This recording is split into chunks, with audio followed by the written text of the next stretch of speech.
Stay Tuned Sports welcomes you to the following presentation of two possibly intoxicated idiots watching the National Football League.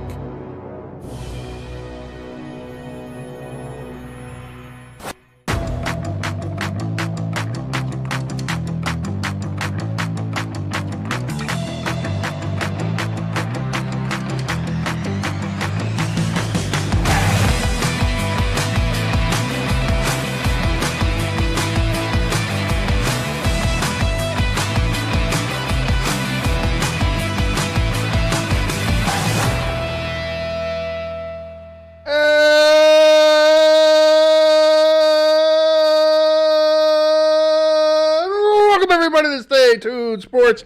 It's your boy King. It's your good friend Jimbo right over there. As you can see, we are ready. You can really put the fucking thing down, man. All right? All right? It's enough. It's April. All right? That was all the way back in February. That's a lifetime ago. It's a lifetime ago. Let it go. Let it go. We're here. We're ready for the NFL draft. My computer wasn't for a little bit. Scared the shit out of me. Went to go hit start the stream, and it's like, well, we're not going to start the stream. We got some kind of error here. I don't know what it is. Apparently, there was a setting change to OBS that I didn't change, but I don't know. I have no idea. Packed house in the chat room. Great to see you guys there. Thank you so much. If you're watching along with us here for the first time, please hit that subscribe button. Come on into the chat. Say hi. Say hello. Say how you doing. Introduce yourself as we're getting ready for the 2025 NFL Draft. Jimbo, while I try to still get some of this into some order, let us know what you're thinking on this Draft Thursday, getting ready for the 2025 NFL Draft. Apparently, Green Bay packed it out there. They had to stop the general admission for the draft because it got too full. So Green Bay trying to flip a bird there to Detroit, who was in turn trying to flip a bird to Green Bay. It's rivalry. It's fun. But what are your thoughts so far, and what are we looking to expect here today, Jimbo? Well, to kick off this little talk here, like I was watching the TV here as you were setting up, and what's really funny is about all the technical difficulties we've had over the year or so. When I'm looking this way and I hear, ding, I don't even have to look, and I just know something happened. Oh, yeah. But as far as the draft, obviously we know what's going to happen with number one. I don't know how true this report was before we came on. The number 2 pick may still be... I know. I've heard some stuff about the Browns. I've heard the Browns... Oh, by the way, since the Titans are officially on the clock, let's go ahead and do the... Oh, we got a graphic. Tennessee Titans on the clock. Pick number 1. Let's go. And here's a little... ELS, I don't know if you... I think you could confirm this for me, but I saw today, this is the first year since 1967 that every team has their original first round pick, meaning like the Eagles didn't get a first round pick from the Giants. I was gonna say, are there no other one? I know I saw some people saying that it was that this first round could get high ratings because each team has a pick in the first round. There's no double picks. Nobody kind of has something else there. I'm not sure if somebody else has a pick that did belong to somebody else and they got through compensation, and that's why they do have it. Like, everybody's in the first round, but are they in their original spot? I don't know. That's what the stat was saying. That's why I'll go with... I will defer to ELS. He is our obscure stat guru. That's why he's got the blue name in the chat room, as we love ELS. But Crafty Southpaw in there as well. Hamster in here. As we mentioned, ELS, our boy, in there. You want to come and join us? Come on in. The water's fine. By the way, want to help us out? As I mentioned before, like, share, subscribe. Helps us out tremendously. Also, in the description below this video, you go ahead and click on the donation station link and our merch store link. Again, you can get our coffee. Stay Tuned Sports Coffee. This one is the Danny Dimes Medium Roast Blend, if you want to get that. All that is available down there. You can help us out for free or with money. Either way would help us out tremendously. Thank you so very much, everybody. Got to get the plugs out there first. Got to do there again. ELS says, what's the question? The question that Jimbo was asking was that this is the first time since the merger basically, since the NFL and AFL decided to have, so 67, you said. This is the first time since 67 that each NFL team has their pick in the first round where it's supposed to be, where they finished. They have their original pick. Nobody's picks were traded. Nobody's moved up or down. All the picks are what all the teams were supposed to have in the draft order. Like the draft order came out, and that's what it was. Yeah. So that's the question that we want to know. Is that the first one? Jimbo says he saw it somewhere. I don't trust it unless it comes from ELS. From ELS's mouth to God's ears. You know what I'm saying? That's the man I trust. So I trust ELS over Adam Schefter, Ian Rappaport. Listen, I trust a lot of things over Adam Schefter, you know, but ELS is the guy for our stats guy. ELS over almost anybody. Yeah. I'll tell you that. He says, yeah, every team has their pick in the same spot, no trades whatsoever so far. Okay, so there we go. That's interesting. I wonder if that is going to equate to, as some people were saying, bigger ratings, higher ratings for the NFL this year, and we'll see. Yes, the Titans have been told to milk the clock, by the way. So we're gonna get the full 15 here. Unfortunately, I think it is generally thought of that Cam Ward is going to be the pick. We're getting the chat telling us that the pick is in. We're a little late here, I guess, because on the thing, and here we go. But I do see Ari Miroff on Twitter. They're saying it as well. Cam Ward, quarterback from Miami, has indeed been picked number 1 overall by. Hamster. What's that? I said, congratulations, Hamster. Why? Isn't that what he said? He said that, right? Well, I mean, he's a Titans fan. He gets a good quarterback, you know. Does he, though? I mean, because this was my whole thing. This was my whole thing, was that this year the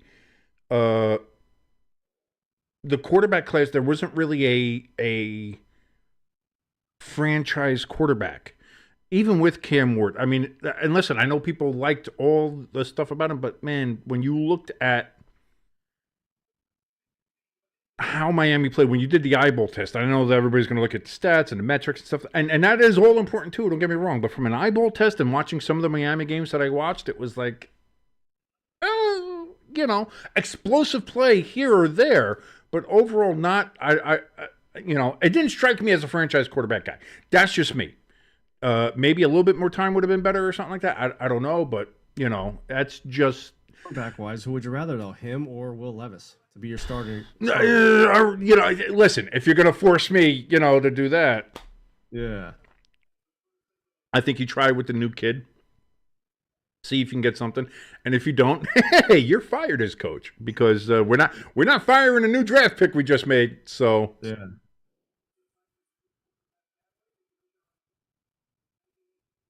Crafty is saying that we're later than the Browns were to realize giving up draft picks for a serial molester was a mistake. Groper Cleveland, it looks like they've decided to move on from. So, I mean, I guess eventually, congratulations eventually to the Browns. But there we go. But speaking of which, the Browns now officially on the clock. They have 7:18, 7:17, 7:16 remaining on that clock. From what I see here, again, it's what we're seeing. We're obviously going to be a little bit behind because we're watching a stream. Plus, then we are streaming, so we're it is what it is. If you want to sync up, there you go. That's where we are now. Although it appears that the Browns have traded with Jacksonville. That was the rumor I saw. Jacksonville, I don't know what the trade is yet. I just saw the logo change, so there we go. The Jaguars are now on the clock at 2. Let me see here. The Browns are trading the number 2 overall pick, a 4th rounder, and a 6th rounder to the Jaguars in exchange for the number 5, a 2nd round pick, a 4th round pick, and the Jaguars 2026 1st round pick. Wow. What a haul for the Browns. Picking up some more picks here. So they stay in the first. They only go down a couple of spots, but the Jaguars jump up. They wanted somebody. I guess, do the Jaguars want Hunter or Abdul Carter. If they jump up and get Abdul Carter in front of the Giants, boy, that'll piss me off. I know, because you've been all day, and especially the past week and a half, really riding the Carter train here. Yes. Because originally you said either or you'd be fine with, as long as it's not Cam Ward or Jackson Dart or Shadar Sanders, who slowly starting to slide in a lot of draft boards. Yeah, no, I saw it. People were saying people were originally saying that he wasn't going to get past the Saints. Now people are saying the Saints are where maybe Jackson Dart ends up, and that Shador might fall all the way to the Steelers. Yeah. I wonder how my sister would feel about Sanders being on the Steelers. I don't think your sister would be happy about anything, to tell you the truth. If I'm being honest, she doesn't want Aaron Rodgers. She didn't want Daniel Jones. She didn't want. I bet you she probably wouldn't like Shador Sanders either. I bet you. I'm telling you, it's probably all over there. You know, she's something else. Let's see, Crafty in the chat. He says the Browns got a haul. Indeed, they did get a haul of picks like that.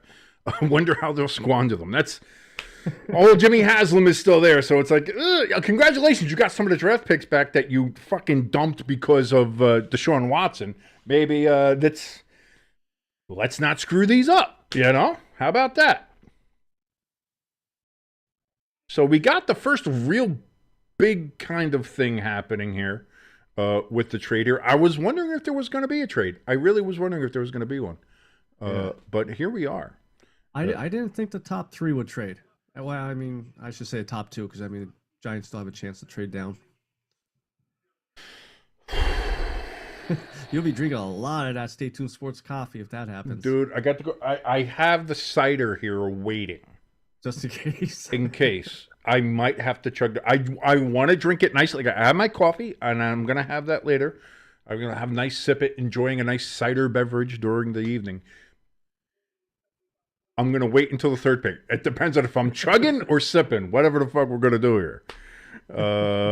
Giving draft picks to the Browns is like tossing pennies into a black hole against it. Crafty is going all in on the Browns. He is relentless against the dog pound there. Who is Crafty Southpaw's team? Is it the Browns? No, Crafty is. Who do you like, Crafty? I think is Crafty one of the Buccaneers guys? I know Pecan is the Saints. Saints, yeah. Pecan likes the Saints. Oh boy, Crafty's going to be really pissed off at us because we can't remember his favorite team. Hamster. He decides to change where, I like the Falcons. Well, now I like the Titans, but I like the Falcons, but the Titans are bad, so let's go Falcons. But now the Falcons are bad, so I'm just going to root for somebody, So I don't mean to bust your balls that bad. Hamster. It's preseason. We gotta get them. The Jaguars have selected Colorado wide receiver and cornerback duo Travis Hunter. Travis Hunter goes to the Jaguars. Please, NFL gods. Please, Shador Sanders. Stop it. Stop it. You need to stop it. You need to stop it. You need to stop it. You need to stop. Shut the fuck up. Don't want to hear you say anything at all. Let's see. Okay, so we have updated the ticker. We have updated that. We are now going to go ahead and we are updating to pick number 3 already. You know what? This is moving a lot faster than last year's did. Yeah. I was going to say, we were expecting 8:45, 9 o'clock for the trade down by the Giants. Shut the fuck up, dude. I only got 3 minutes left to get all my shots in. 3-5 minutes, something, whatever is going to be left. ELS says, all I can say is, what the fuck are the Browns doing? Obviously, the Browns have an idea of what they want, and it feels like they were more focused on maybe getting draft capital. So they only moved a couple spots, which means they obviously have somebody in mind that they think is going to be there at 5. Plus, they're like, we can get a whole bunch of, we don't really lose any picks. It's basically a pick swap this year. Plus, we get the Jaguars' first round pick last year. And if the Jaguars happen to suck, Hey, we got a high draft pick. And if we happen to suck, man, we could have back-to-back high draft pick. You never know. So maybe that's what, there we're looking more towards draft capital. Now, we all know how I feel about draft capital. But, all right, so now I'm checking the feeds. I'm checking Twitter. I'm checking it all just to see where we are, because that's where I'm going to see it first. Ian or Ari are going to let me see it first before anybody else, especially before it gets up on the screen here. So we're going to see. That's an interesting thought, ELS, and one I wasn't considering, but maybe they go for Genty. Maybe the Browns look for, because again, they've had Nick Chubb before, and they've had, obviously, that maybe they're looking for their next running back, Yeah, I said Chubb is still out there as a free agent. Yeah. I don't know him yet. Interesting. That's an interesting thought, ELS. I didn't even think about that. Maybe that's why they drafted down and were comfortable in doing that, thinking that with whatever the Giants and Patriots are going to do, that they'll be able to go ahead and still get Genty. Which, even at 5, though, I think that's too high for him. I know. I'm not big. Listen, I remember when the Giants drafted Saquon Barkley. Yeah. I was upset at that because listen, I understand he's a great running back. I understand he could be generational, but a number 2 pick on a running back, that's dicey. Now, I mean, we can look here 7 years later and say, wow, Saquon is a massive generational talent. But with anybody at the time, like the conventional thinking, and listen, sometimes you can go unconventional, it works. The problem is when the Giants go unconventional, it usually blows up in their face every single fucking time. So that's why I'm hoping we don't go unconventional here. We get the guy we're supposed to get, and let's just move on. Let's just move on. I will laugh if you guys draft Carter and he turns out to be if he turns out to be another Kayvon Thibodeau? I think he'll be better than that. But, like, LeVar Arrington, to me, was good. He wasn't... He never... Travis, what are you doing, brother? Never turned into that player of, the high draft pick that he was. And I'll laugh if he just is average. That's what Arrington was to me. He was just average. An average. LeVar, you said... In the NFL. College-wise, he was a beast. I don't care. You're calling LeVar Arrington average? I don't think he was average even in the NFL.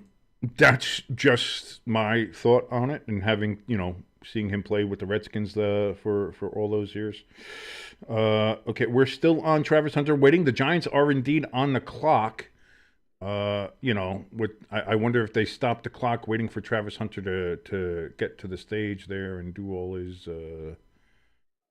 shit there that they're asking people to do. So we are still just awaiting. Now they do finally put the Giants on the clock, and time has been ticking apparently. So there's 4:22 remaining for the Giants to pick. God, please, Shane, please don't fuck this up. Please don't fuck this up. Please don't fuck this up.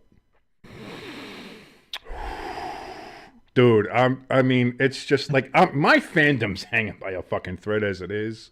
My sanity. I mean, I've had a very weird day today. It's just been an off day, and everything else that's been going on, and then the technical snap from the beginning. It's been a day. The last thing I fucking need is Joe Shane and the Giants really just putting a turd sprinkle sandwich right on the top of this day. So let's just do the normal shit. Let's just, please, let's be normal. The Browns just traded with the Giants. Shut up. You're just being a dick. I have Twitter. I have the internet. It's literally here in my face. You can't look and It's literally the same thing with my face. ELS asks the question, will we get a rant from King if the Giants fuck this up? ELS, you don't understand. If the Giants don't pick Abdul Carter, we're not getting a rant. It is going to be a complete meltdown. What do the kids say these days? I'm gonna crash out. I'm crashing out. Yeah. It'll be a full-on crash out. These kids these days, oh god, with the lingo and the things they say, god dang it. Yeah, no, I will. I'm. It's let's just keep. I don't care what you do. You can fuck around with the rest of the pics. You want to trade. You want to dance. You want to fucking put them in your pants. I don't care. This one, please don't fuck this up. Please don't fuck this up. Travis Hunter said that he had 0 conversations with the Jaguars since the combine. So this is coming as a shock to him. The Giants pick is in. We see the pick is in.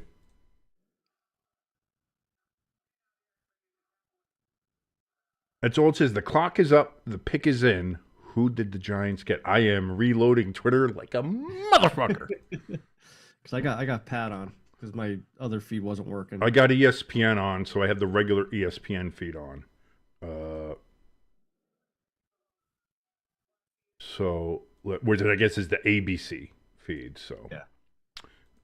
I am still just. We are just. Here we are. We are just reload. We are just reloading here, and reloading on the Twitter, waiting for either Ian or Ari to give us the news here. The Giants pick is in.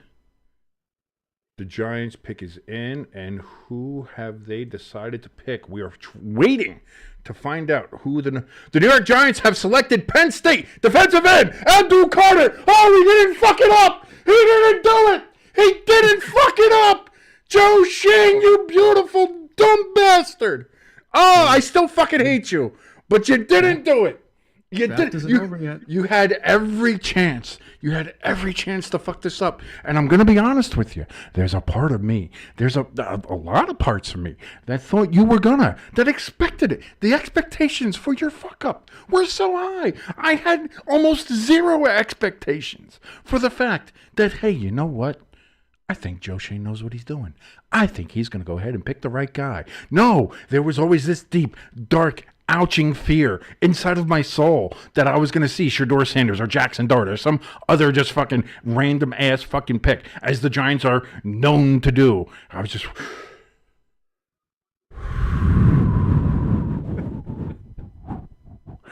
Joe Shane didn't fuck it up. Joe Shane did not fuck it up. Didn't Eli get traded from another team to the Giants? I mean, the Giants could still trade Carter. No, stop. Please, just let me have the moment. Let me have the moment. Let me have the moment. This is my Super Bowl, ladies and gentlemen. You have no idea. When you've gone 11 years of just having football misery, this is my Super Bowl. And I'm going to enjoy it. I'm going to enjoy it for the little bit of time that I have. And I want to thank you all so very much for being here for me on this moment and seeing a moment, a very rare moment in time, where the Giants didn't fuck something up. You expect them to fuck it up all the time, and they didn't do it. I don't know what to do. I'm so emotional. I can't believe it. I honestly can't. I'm shocked as dog shit. I can't believe he didn't fuck it up. If I'm the Giants, I'm wrapping him in bubble wrap. Get him to the No, I'm not. No, you know what I'm doing with him? I'm taking a leash off, and I'm saying, go. Get them. All of them. Everyone. Get them. Kill them. Murder them. Bury them in the ground. You posted that picture of Lawrence Taylor. Here's a bag of cocaine. Go. Be like your hero. 1,000 miles per hour, baby. See that Giant fan already? He's ready to go. He's got Carter on the thing. He's got the name tag. He's got the plate. Let's fucking go. Didn't Thibodeau used to do that stuff too, like the big bling and everything? You know, Everybody does. Everybody out there does. They have the giant one necklaces. No. They all got that. You got to use that NIL money somehow. True. Now, one team that he played against that he was real quiet, I kind of remember, was against Notre Dame. No, that was after his shoulder injury and that he was fucking... That's why I wrap him in bubble wrap. Absolutely injured like that? Nah, I mean, listen, you can't play scared, Jimbo. You can't play scared, especially against the Eagles. Oh, Jalen Hurts. Time to look out now, brother. It's time to look out now. You got Abdul Carter coming for your ass. I'm the one that said wrap him in bubble wrap till the season starts. ELS in the chat. He says, "I've never seen King crying. Did the Giants win the Super Bowl by chance?" This is ELS. This is my Super Bowl. This is the most joy the Giants have given me in ever in the last 11 years. I would say the last time I saw you smile, and I'm not going to talk about the season that Daniel Jones pulled you guys into the playoffs. I would say when me and you went to the Eagles game, the last Eagles Giants game for their rivalry, and we won, but we didn't cover the points, so you won the King James belt. That was the last time I seen you smile because of the Giants. Pick is in for the Patriots. The New England Patriots have selected LSU offensive tackle Will Campbell. So far the mock drafts have been correct. The only difference is that the Cleveland-Jacksonville trade flipped it, but they had Travis Hunter going too. So far the consensus mock draft that we went over yesterday has been 4 for 4 so far. I'm putting that information into our ticker, get that ready to go.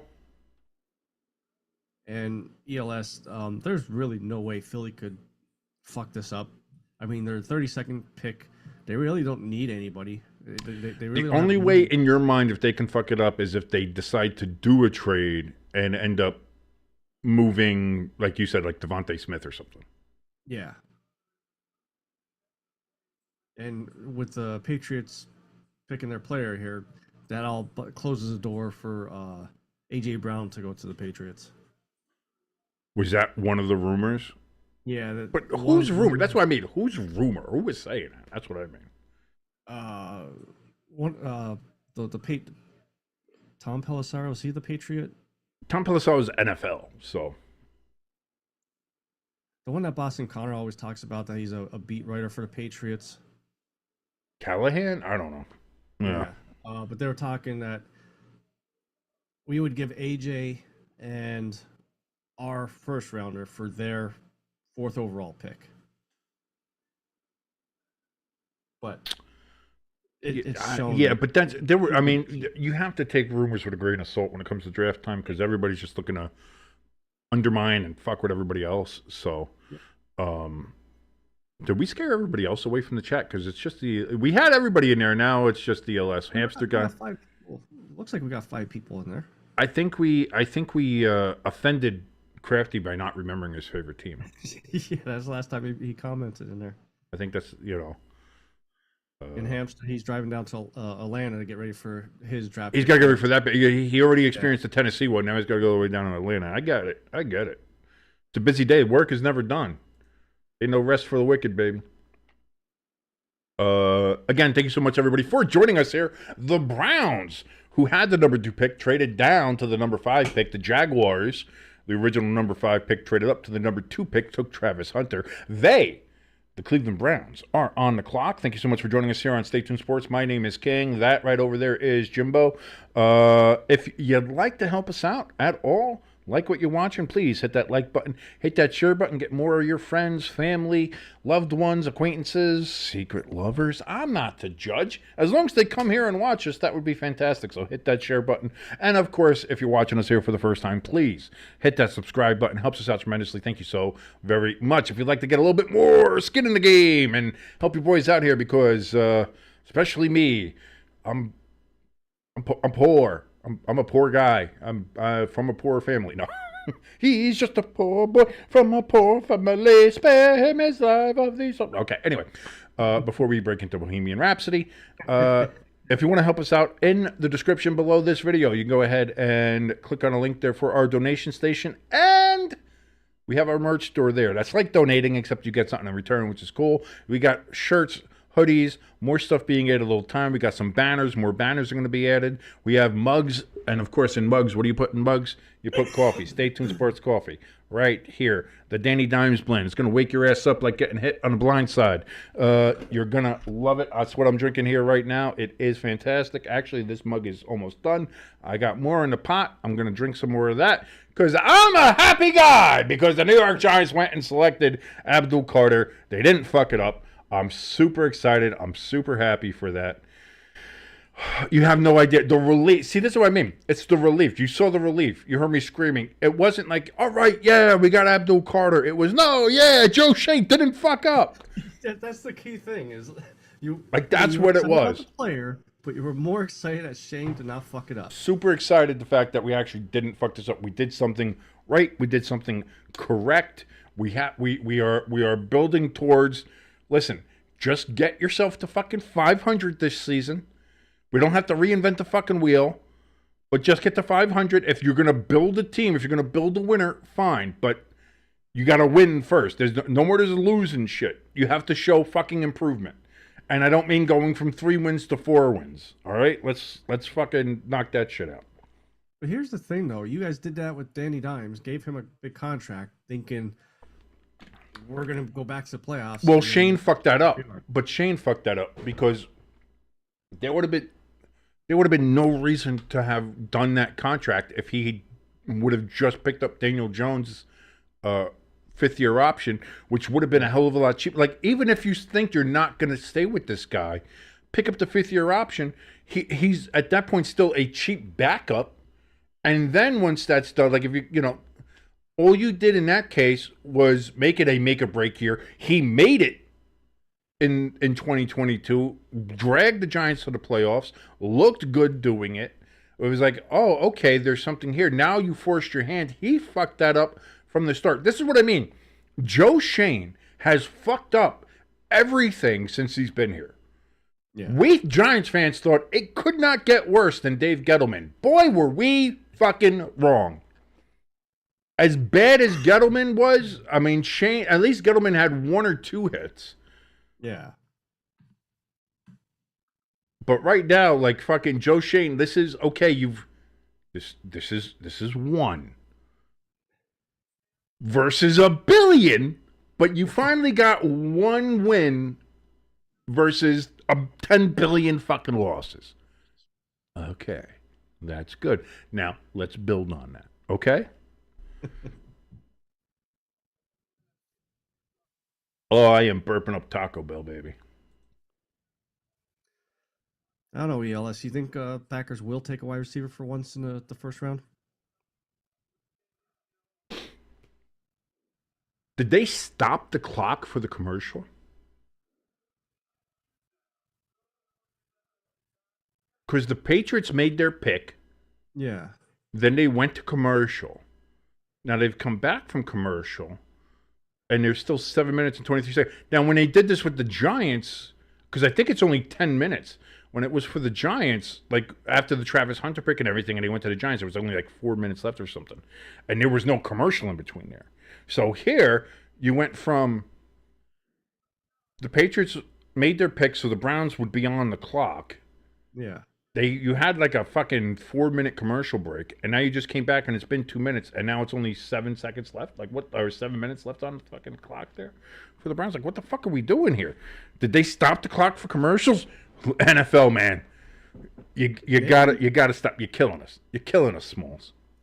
Maybe the pick is in, so they stop the clock to milk the 15 minutes a little bit.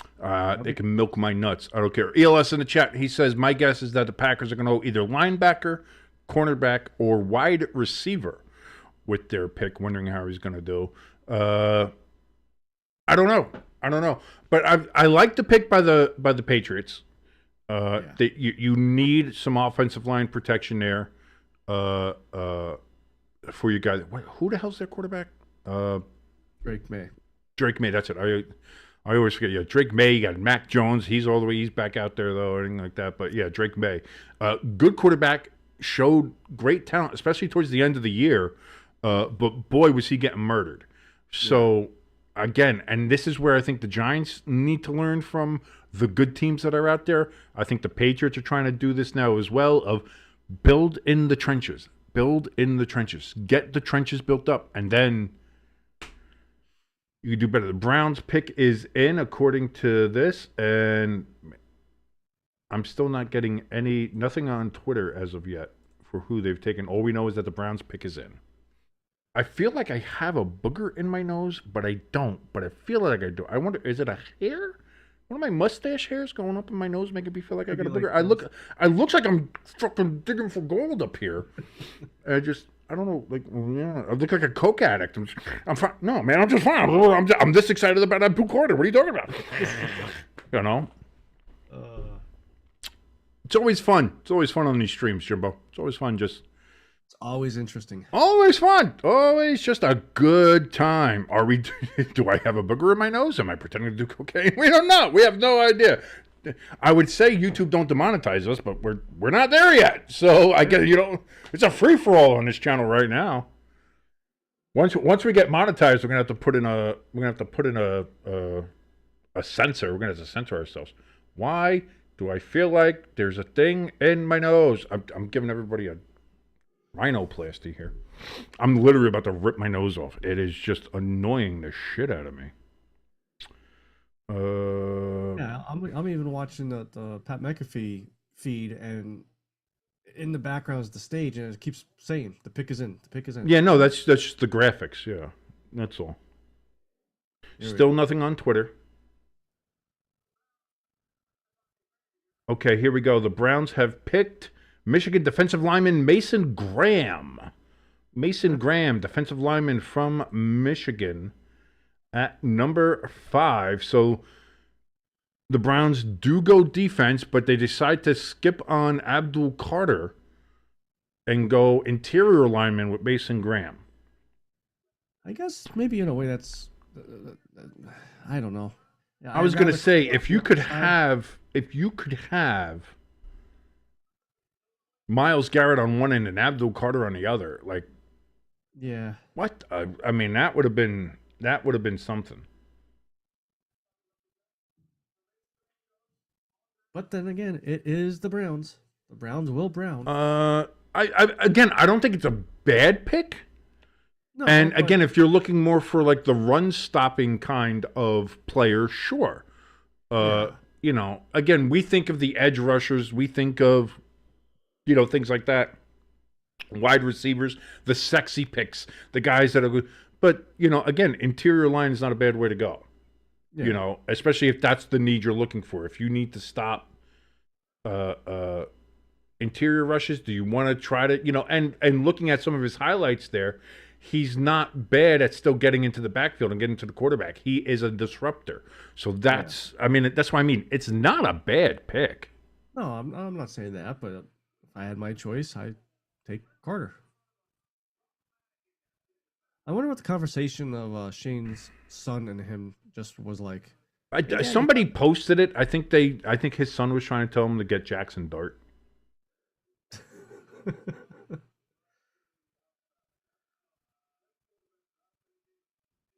The Raiders at 6. I just put them on here. They've made their pick.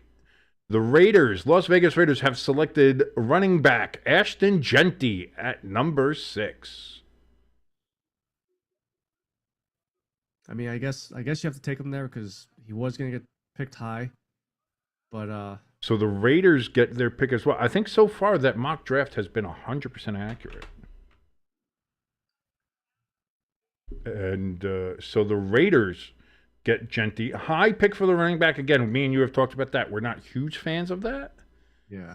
But at the end of the day, we talked about it a little bit on yesterday's show.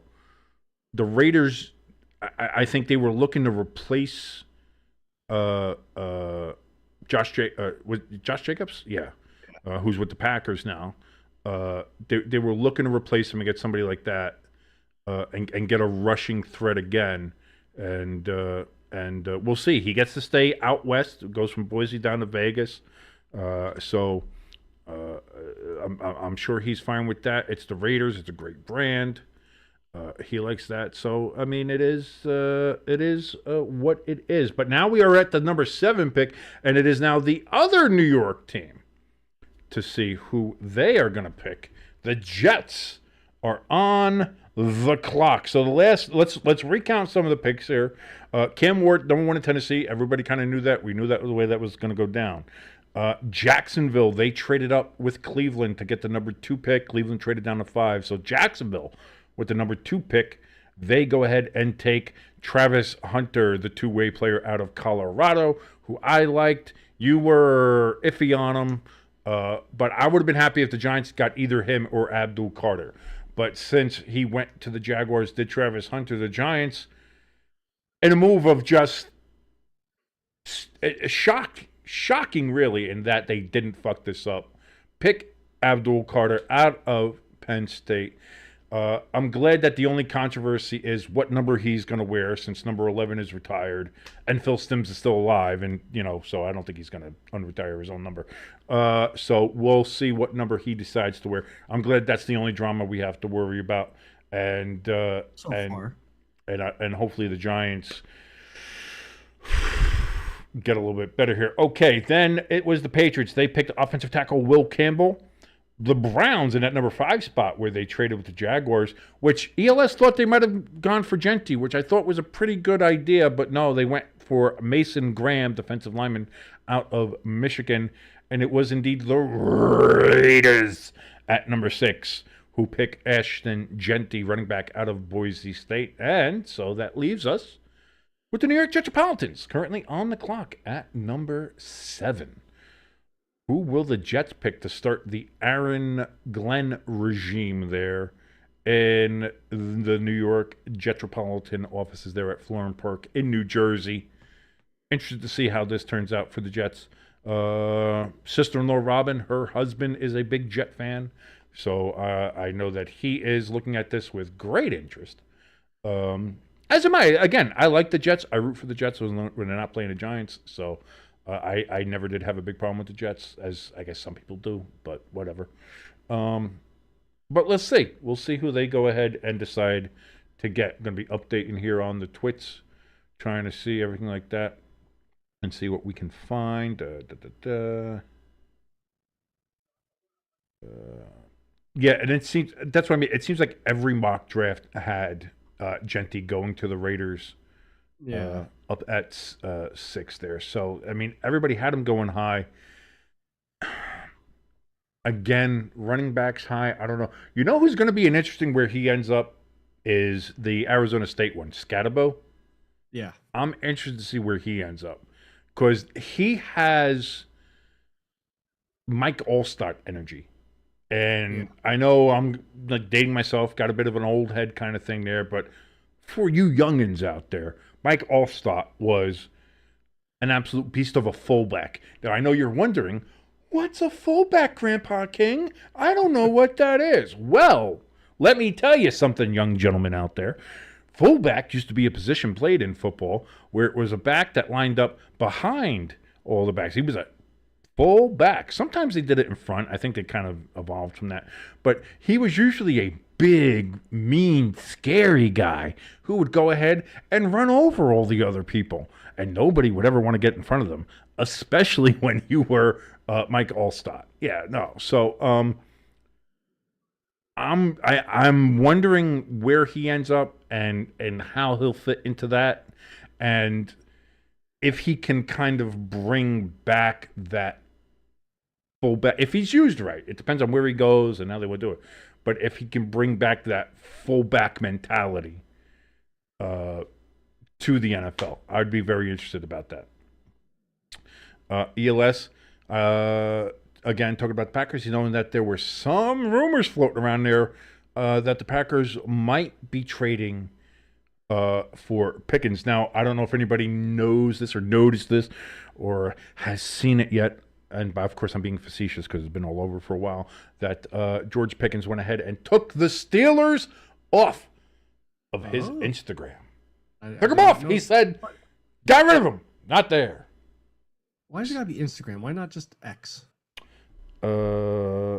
And I listen. I do appreciate your stick-to-itiveness with that, but nobody's ever calling it fucking X. Nobody's ever calling it X. It's never gonna be X. Listen, Elon. I know.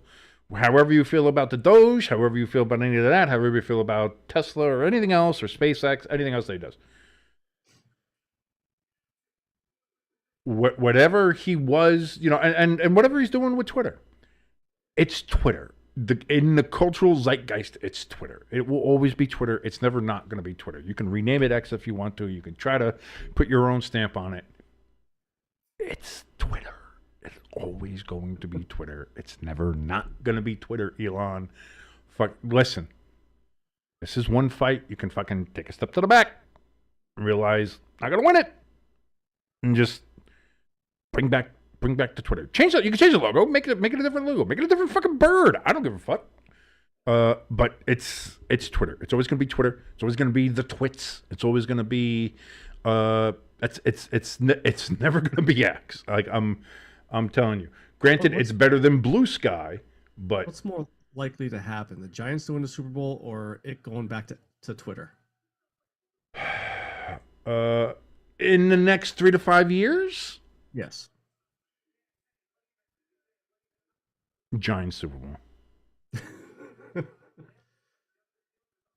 I'd say that. I think there's a better chance that the Eagles will overtake the Giants of Super Bowl wins. The New York Jets selection is in, and they have gone ahead and selected Missouri offensive tackle Armand Membu at number 7. So the Jets going offensive line here. Kayvon Thibodeau's 5th-year option has been picked up by Joe Shane. So you pick up Thibodeau's 5th-year option, even though he's been an absolute bust.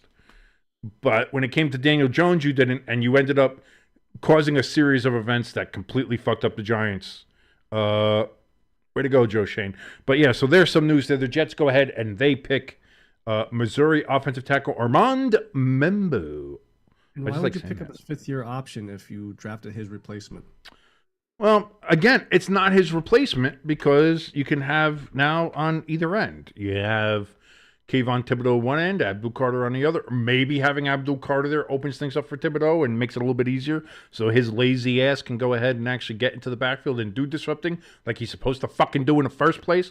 But, so we'll see. We'll see. And I know, here's me, my fat ass, calling Kayvon Thibodeau lazy, but I know. Here's a personality. I know that.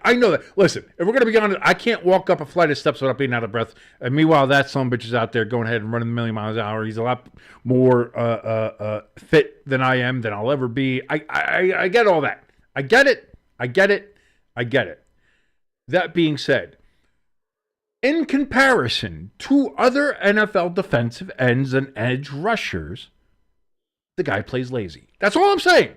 I'm not saying he's lazier than me. Boy, you would have to be fucking dead to be lazier than than I am. So I get that. But compared to other NFL talent, yeah, he doesn't play the best. So that's what I'm saying. Jesus Christ. I can't believe I got to explain something. Like, you do have to, like, spell shit out now, though.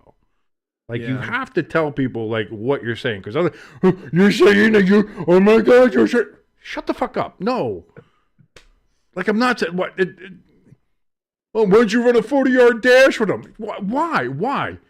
By the time I decided to get up out of my stance, he would have done 3 fucking laps already. Why am I going to race the guy in a 40-yard dash? I'm not. I get that.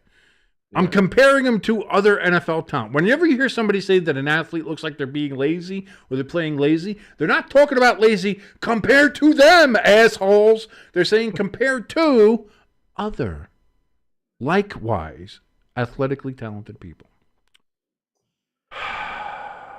I will be right back. I got to go get Lennon. He's barking up a storm up there. He must not like the Carter pick. He wants Shane to redo it or something. But I'll be right back to go. All righty, go take care of your dog. But there we go. Now we got the Panthers, I believe, are on the clock here with the number 8 pick here. as we just saw the Jets in the 7 spot picked offensive tackle Armand Membo out of Missouri. Mizzou. ELS in the chat. He lets us know here, I can understand why Ashton went to the Raiders because they need a running back very badly. Yes, they do. I think we mentioned that a little bit on the show yesterday. And since no running backs for the Raiders got above 500. Yeah, that's what I mean. Is they traded away Josh Jacobs for what reason? I don't know. Especially after signing him to that contract and then get rid of him. Again, the Raiders, since hiring Josh McDaniels as their head coach, it's been a lot of messed up things. Why am I? Oh, my shirt keeps on hitting the microphone. That's why. This microphone stuff is on its last leg. I'm just gonna let you know that right now. It's been just kind of really messed up there in Vegas. Like it's just they made moves that don't make sense. They've done things that don't make sense. So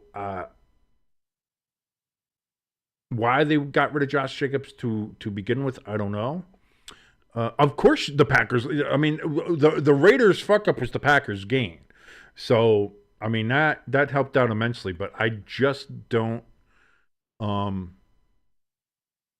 know, I know the Raiders have been kind of fucked up for, you know, a while now when it comes to that kind of stuff. So this seems like you've got some kind of start of trying to just get a base back in Vegas there. You know, you have Pete Carroll there. Now you've got a running back that, you figure is going to be a solid one that you have. Compared to, that you just got rid of Josh Jacobs and you did all that kind of shit. Again, you made a lot of really dumb fucking moves. You bring in Devontae Adams because he wants to play with Derek Carr. Then you get rid of Derek Carr because Josh McDaniels doesn't like him. And then, you again, like I said, Josh McDaniels fucked up a lot of shit there in Vegas. But this looks like maybe a semblance of them just trying to get stability. That's the word I was looking for, stability. And get them set there. For the Jets, finally, it looks like they're doing what they should have done a long time ago and working on the offensive line, get work in the trenches. Defensively, the Jets, I think, have good players, and they did very well in drafting them with Joe Douglas over last year's. As there's reports that have come out that Joe Douglas seems more relaxed and feels a lot better than he has in years. And it's reportedly, he said that it was because he finally doesn't have to work under Woody Johnson. And by that, he probably means Woody Johnson's 13-year-old son who was calling the fucking shots because that's what Madden was telling him to do. So it looks like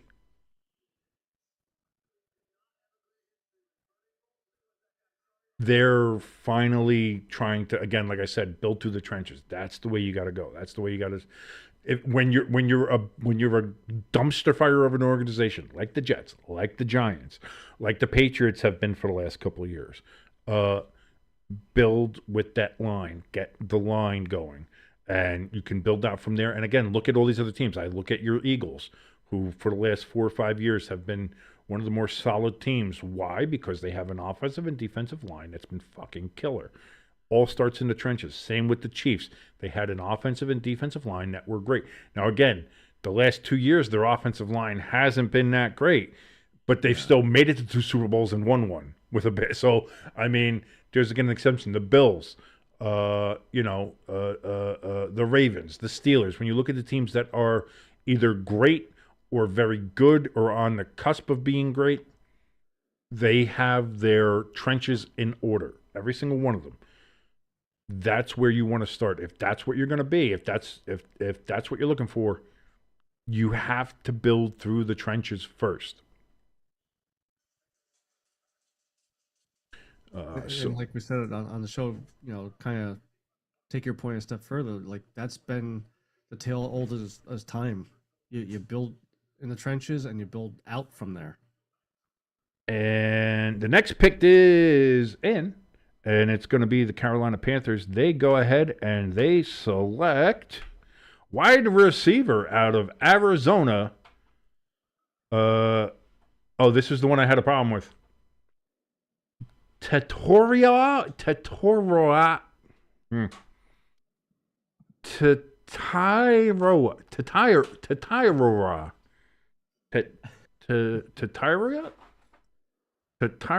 McMillan. Don't mind the noise in the background. That's just the wife. She's getting ready for bed. So,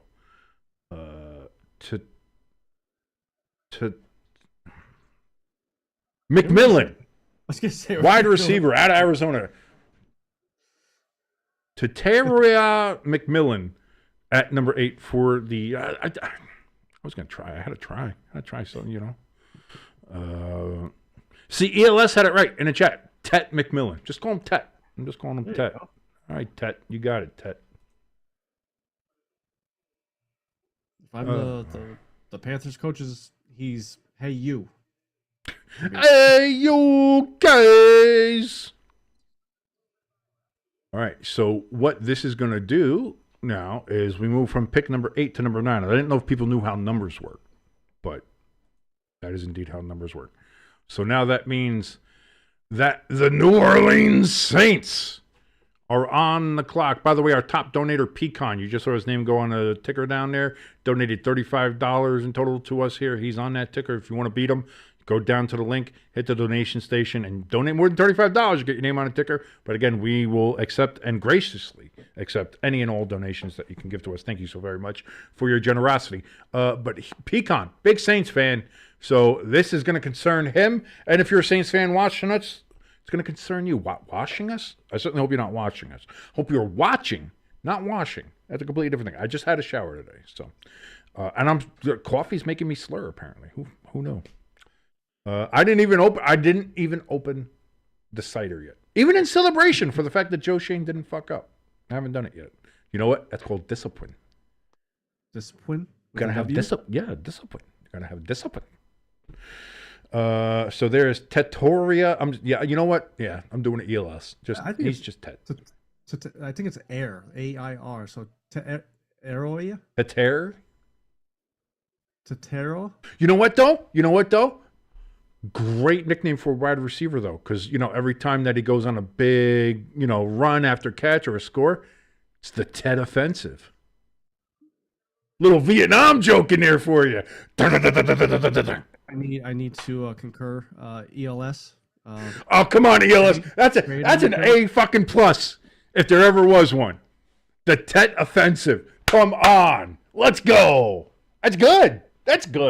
You can't deny that. I'm giving you guys comedy gold here. Come on. So with the Saints here, okay. So Sanders falls. I'll say this: ELS says Sanders. What do you say? So I mean, I'm on ESPN here. They need a wide receiver, a corner. They need a lot. I will say Jackson Dart. But instead, at number 9, the New Orleans Saints select offensive tackle Kelvin Banks Jr. from Texas.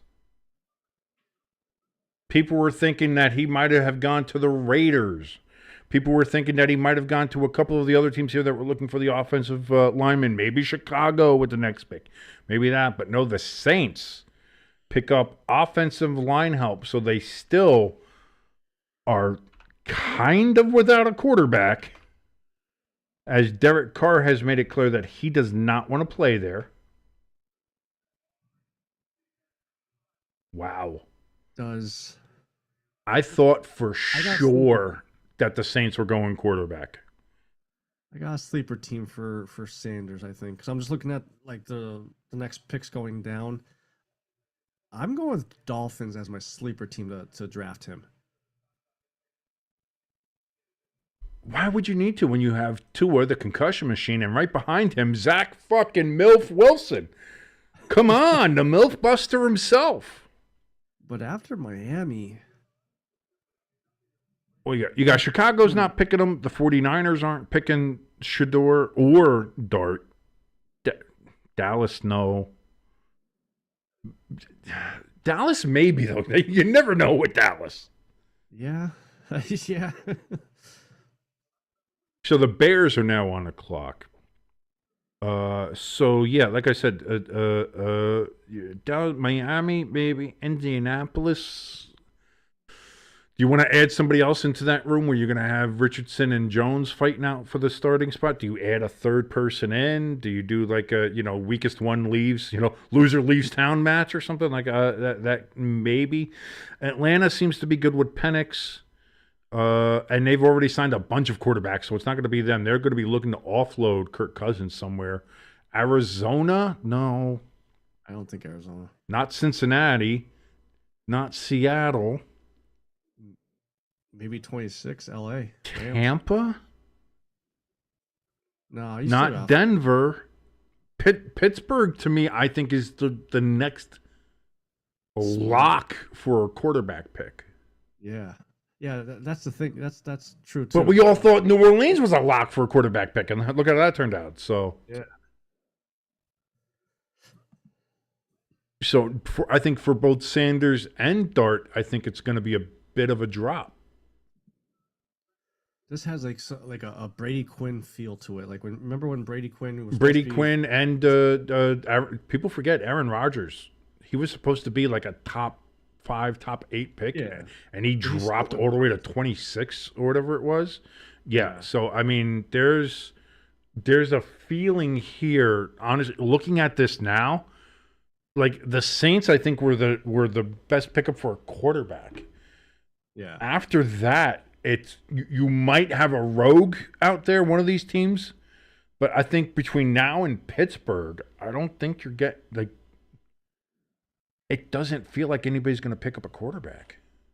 To go back to ELS's question in the beginning of the draft, yes, I just thought about it. There's a way that the Eagles could fuck this up by moving up in the draft to draft Sanders, just like they did Jalen Hurts to Carson Wentz.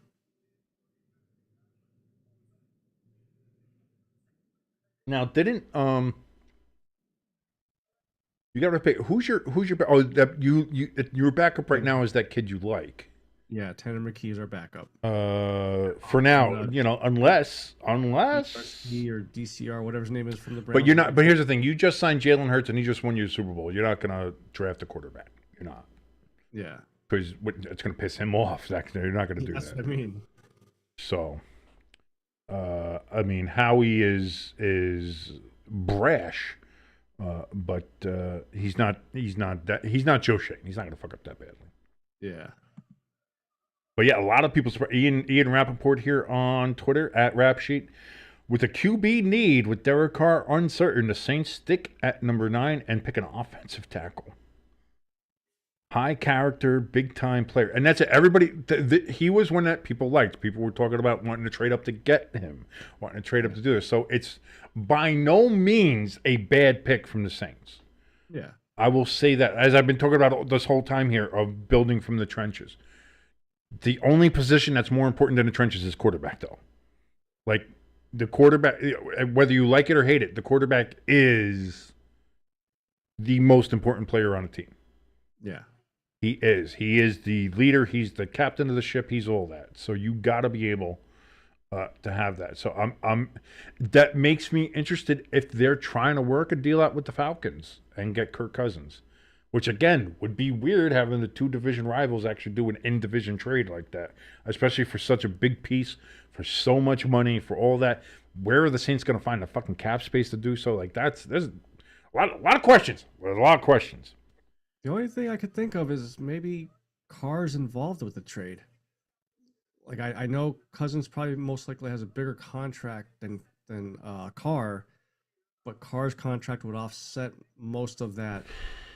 No, $40 million or whatever. No, Kirk Cousins is he got the 1 year off, so I don't know how much money he has left on the contract, but it's a fucking lot. It's probably like $70 million or something. Yeah, because I don't know how much you got. I forget the length of the I'd have to go look up in all the details of the contract and everything. The Chicago Bears, their pick is in, and they have picked tight end Colston Loveland from the Michigan Wolverines. Good pick. Another weapon for Caleb Williams. I was going to say the Bears have built like if the Bears fail, it's because of Caleb Williams. They've put some really good pieces. They got Ben Johnson there now as your coach. I mean, you got a lot of things there. If you fuck up now, which it's not like Caleb Williams could have nobody to blame. Yeah. Was that Kay Adams? Hey, what's up? No, that's not Kay Adams. That's the other one.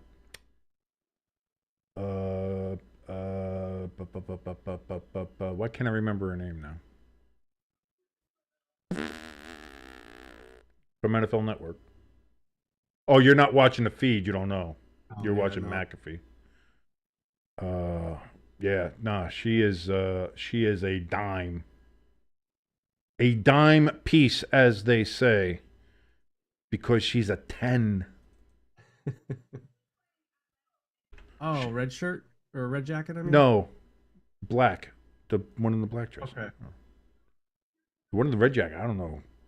She's not, she's a little... I'm not insulting anybody. I'm not going to insult anybody on this. There's not. Joe Shane did the right thing. I'm not insulting anybody. Did the wrong thing. Yeah. I'm not going to do that. Colleen Wolfe. Fuck. Why did that take so long to come to my head? God damn. ELS says his prediction for the Colts or for Sanders is that he goes to either the Colts at 14 or the Steelers at 21. Colts was kind of my wild card in here, outside of Dallas. I think Dallas is always a wild card, no matter what. You never know what the fuck Jerry's going to do. He's going to get a hair up his ass and fucking do something. We don't know. 49ers on the clock, by the way. Just to let everybody know that. 14th, the schedule gets revealed. And, that's good. You know what? Do you know what I can't wait for when it comes to schedule reveal? And I want to see if how many people out there feel the same way. I'll ask you and see what do you look forward to most with the schedule reveal, and what do you think I look forward to most? So, being out of the whole process, the entire NFL, all the schedule list, all that stuff. Oh no, okay. So not focusing just on the Eagles. Not focusing on our teams, like when the Giants and Eagles play. We always know that's a big one. I always look forward to the first Thursday night game. Who's going to open the season up? Christmas week. What the Christmas games are going to be there? Yeah. Now that the NFL has told the NBA to suck dick, and we own the holidays now. Your family is us. We own you. You don't need a family. The NFL is your family. Well, Thanksgiving, Black Friday, everything in between, the holidays. You don't need to go see your mother. Your family, no buying toys for your own children. You can buy yourself a jersey and watch us on Thanksgiving, watch us on Christmas, watch us on Black Friday, watch us on New Year's. We own the holidays. We own you, the NFL. We're always here for you. We won't hurt you. We own you. Yeah, no, I'm interested in that. I'm interested in it like that. I do like seeing. I like knowing like the Thanksgiving games, who's gonna play, things like that. Please don't let it be the fucking Giants again this year. Fucking Christ. I think now with Abdul Carter there, they need 12 primetime games. I will say this: the thing that I enjoy most about schedule releases is the Chargers anime release that they do for their fucking schedule releases. By far the best thing out there. They've done it for the past 2 years. I want to see how the year 3 happens here, because now it's so good. It has become the best thing on schedule release day. That now it's what people are looking forward to. So they can't disappoint now. Yeah. Now they can't disappoint. Now you gotta do it. You gotta do it right. So that's what I'm always excited for. I do like some of the other ones, and a lot of they teams try to be creative and they try to do cool stuff. That's fine. I like the Titans when they did the man on the street bit. When it was, they tried to tell people, what does this logo look like? And it's like, I don't, the hamsters, and so that was kind of cool. That was funny. But yeah, I love that Chargers anime release. I'm not a big anime guy, but the way they fucking nail that, they nail the whole thing. the goofy ass song in the back and all that kind of stuff. It's really cool. I enjoy that. ELS is letting us know that the 49ers pick is in. Waiting to see what we have here. Nothing coming up so far. How much time did you have on your feed for the pick? It says the pick is in. Okay. That's all I'm seeing. They're showing highlights of Loveland now since the Bears went ahead and picked him. So that is where we are. And while we wait for the pick is in, since we know the schedule is going to be released May 14th, that means me and you can start figuring out when we are going to start doing our countdown, our preseason countdown, like last year. Yeah, that's true. Yeah, because we got to find out when we're doing the. We'll do the rundown for the our top 12 and our power rankings, and we'll do all that. Yeah. We're getting there. We're getting there. See, it's getting. See, if Hamster was here, he'd let us know how many days until the Hall of Fame game, and I believe it's going to be the Lions and Chargers this year. I think what I saw with some rumors out there. Thought they announced it. It might have been announced. I don't know. I the last I saw it was still a rumor, so I don't know. 49ers pick is in, but we still don't know what it is. I have Ian or Ari have not posted it yet on the twits, and until they do it, I don't know what it is. They're usually the first ones on it. So, but they're going to commercial, so it seems like maybe that's what they're going to wait. And me and you got to admit when we're wrong. We were wrong about the timing of each of these picks. We were figuring. I thought they were going to go really long on a lot of them. Because last year we did this shit until fucking 1 o'clock in the goddamn morning, like it was here, and we're already at pick 11, and it's only just a little bit after 9. Not bad.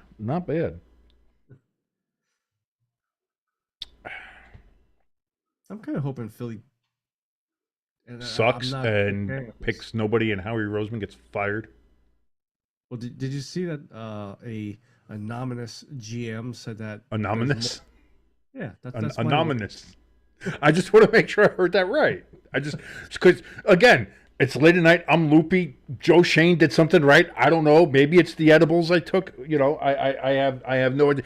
Yeah, just to let you know, I did take half an edible because I didn't know how Joe Shane was going to do. So I was like, it's best to have. Let's try to subdue this as much as we can, and thank God, it was all right. But I just wanted to make sure anonymous is the word that Jimbo. Multiple GMs have blocked the Philadelphia area code from their phones. Nobody trusts Roseman. Nobody trusts Roseman. I'm getting buzzed here. Why am I buzzing? What do we got? Oh yeah, I just saw. Yeah, Schefter talking about May 14th. Okay. By the way, Love, Death, and Robots coming out in May on season 4. Anybody else? I love that show on Netflix. It's one of the best things they got. One guy at work told me about it and gave me the gist of the show, and I was sick last week, so I was like, I was up. I was like, let me just see what this is. It's only an 11-minute clip or whatever. So I watched the first season, first episode. With the 3 robots? Yeah. Yeah. Love the 3 robots, man. The only one that was funny was the female robot. They're not, well, I mean, that whole thing was funny. That entire bit was funny. Right. Oh, my God. Oh, you're a lost cause. You're a lost cause. I can't. I'm taking it as it's one of those. You just gotta watch a couple episodes and maybe I guess. The 3 robots is starting off with a fucking banger. Yeah, like that is a banger of. You didn't. I can't believe you didn't like 3 robots. I think it was okay. Oh my God, unbelievable. And there's some other good ones too. Like I love I love the anthology of it. It has a very heavy metal feel to it. And I know there's a lot of people out there who think, what does music have to do? No, the comic book, Heavy Metal, the animated movie, Heavy Metal. That's what it's kind of like that. It's an anthology kind of little short stories, all animated by different people, all completely different stories and fucked up shit and cool. Just that's what I really like about it. It's these short little contained stories, but they're all animated very coolly. Some are funny, some are scary, some are thought provoking, some are there's a lot of it's just cool. It's just cool. It's just a really cool show. Excited to see it coming back here. 49ers pick is still in, and we still don't know who they're taking. So I did finally get around to watching. Oh Jesus, on Peacock, Anthony Mackie, Samoa Joe. Twisted Metal. Finally got to watch it. First couple episodes, I was like, all right, I'll keep giving it a try, and then I got hooked. Dude, I enjoyed the hell out of it, and now do we know that season 2 is coming out, which is going to be more of kind of like, I guess, game ready to bring Calypso in. They're doing all like it's fucking let's go. I'm excited. So the 49ers pick is in, and we still I'm waiting for it. We still don't have it.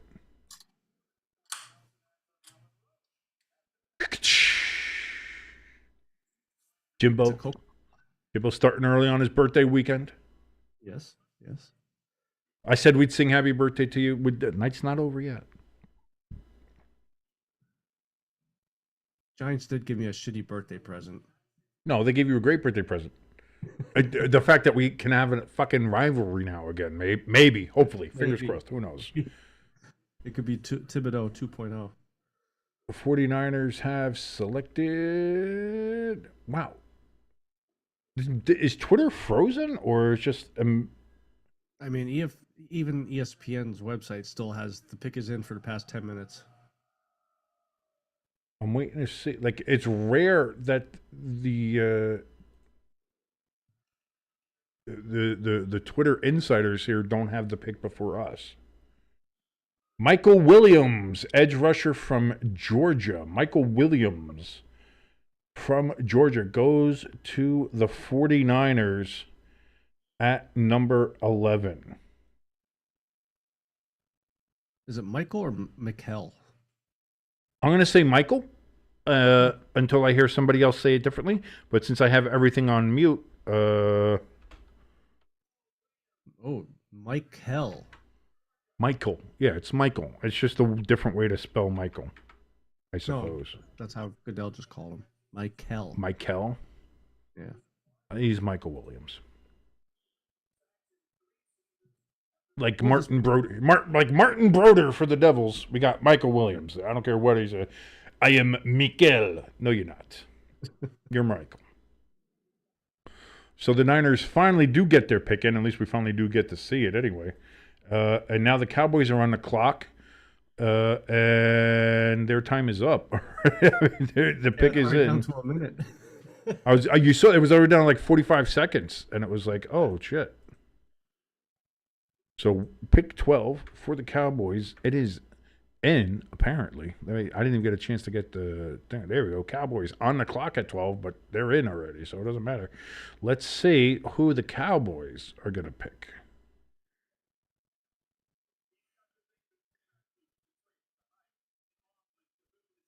And the Cowboys are going with the number 12 pick into the trenches and taking guard Tyler Booker from the University of Alabama. It's a good pick because they just lost Zach Evans, I think it was. And they lost what's his face to the Jets the year before. So they've had some offensive line issues to say. But there you go. So that's who they've picked at the number 12 spot. Cowboys getting Alabama guard Tyler Booker. Not a bad pickup. Again, I like what you're seeing. You're seeing the teams here that are the lower end teams, maybe some teams in a bit of turmoil, crisis, identity crisis, not knowing who they are, going with offensive and defensive linemen, building in the trenches. That's where it's got to start. That's where you build your team from. You can't build it any other way. Yeah. But what that also means is that that's one of our wild card teams for a quarterback off. So now here we are, pick lucky number 13 for the Miami Dolphins. Now this is a team that you said could be a surprise quarterback team. Yes. Interested to see how that goes. Because after this is mine and ELS's wild card quarterback team, which would be the Colts. So I'm wondering if we get one or the other here. Let's see what happens. But the Dolphins are on the clock. They have 7 minutes and 32 seconds remaining to make their pick. I'm just seeing Tyler Booker now stand up. He's a big boy. Yeah, no, he's big. He's not gonna be no slouch. That's why you pick him up. And we see Tyler Booker there running down the hallway, getting his Cowboys hat. He slapped a big Cowboy sign on the wall, let him know that he's going to the Star. So he seems to be very happy. He has his name emblazoned in a Metallica-esque font on the necklace, which is very cool. I'll give him that. So I'm about 10 seconds behind you. Oh, Animal Clans in the chat. I know exactly who that guy. It's great to see you here, buddy. Lou Lamoriello should be sent to a stud for. I am surprised. Speaking of hockey here for a little bit, I am surprised at how nothing has worked for Lou Lamoriello since he left the Devils. When he was with the Devils, he was legitimately a hockey genius.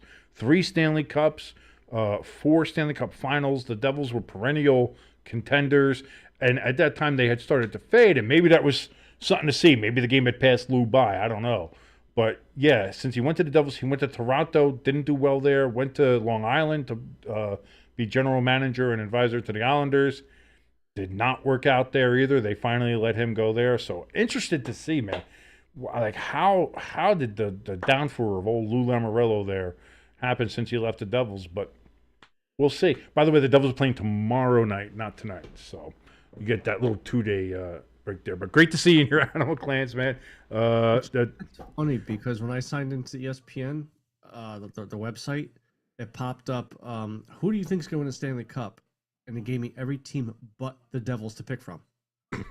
And I'm not trying to get you fired up or anything like that, but because I was going to pick the Devils. I'm like, wait, listen. The Devils play today and get eliminated, so that's why they're not. Listen, like I said, even before the playoffs started, I was like, there's a better than good chance that the Devils get swept. I said that from the jog. Going into it, I was like, listen, I'm glad we made the playoffs, all that stuff, but the way the Devils played in that second half of this year, and we're going up against Carolina, if we win one game, that'll be something. That'll be something.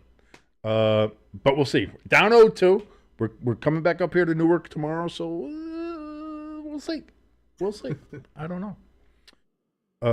Again, thank you so much for joining us here, ladies and gentlemen. My name is King. That's your good friend Jimbo right over there. We are Stay Tuned Sports. If you're watching us here for the first time, please hit that subscribe button. Like, share, and subscribe. Actually, those 3 buttons, absolutely for free. Help us out tremendously with the YouTube algorithm. Please get that fucking pennant off my screen. For the love of God. It was back in, I don't know how many times I got to say this. It was back in February. Knock it off. It's still Eagles Super Bowl season right now. No. The NFL year officially changed over. There was that March 12th, March 13th, whatever that was. That was the official turnover of the NFL year. So this is a new NFL season. This is officially the new NFL season. It's not a new season yet. This is we are now officially, the league year has switched over. So it is now technically the 2025 NFL season year. So leave that shit in the past. So why do you always gotta live in the past, Jimbo? Why do you always gotta live in the past? Come on, we're talking about now. We're not talking about any past championships. I learned from the best. I haven't been living in the past. What are you talking about? All I've talked about is how awful my team has and how awful they've been for the last 11, 12 years. Like, what are we talking about? I haven't tried to be like, oh, we got something good. We got something. Oh, look at my Giants and all the championships we won. No, it's like, man, we suck. I wish we can go back to when we were winning championships, but we suck. We're terrible. We're a terrible team. You need to learn some humility. You need to learn to go ahead and move past this. You know what? Stop living in the past. I just punched the mic again. Sorry about that, everybody. Hey, hour and a half in, it only took. My shirt, my jersey has been hitting the bottom of the mic, so every now and then you'll hear a slow, like, rubbing sound on the mic, and it's like, sorry, everybody. Don't mean to do that. Animal Clans in the chat, he said the New Jersey Devils signed Cam Squires. He's from his hometown up there in, you're in Nova Scotia, I believe Animal Clans is, so, yeah, so he's Devils assigned Cam Squires up there, from your hometown, and much more superior. Eagles to an ELC, do hopefully he'll be rocking the horns for years to come. I certainly do hope so as well. The Cape Breton Screaming Eagles is Liam's big team up there. Okay. They play in the Quebec Major Junior Hockey League. Yes, it's a major junior. Okay. They just call it the Q. It's a lot easier. Cape Breton Screaming Eagles. And I've known Liam Animal Clan. I've known him for 20 years now. I've known him. I met him in the same spot I met Frank the Tank. Okay. On the old Chris Creamer sports logo message boards, man. A lot of relationships built on that place. Some good, some bad. You know, it is what it is.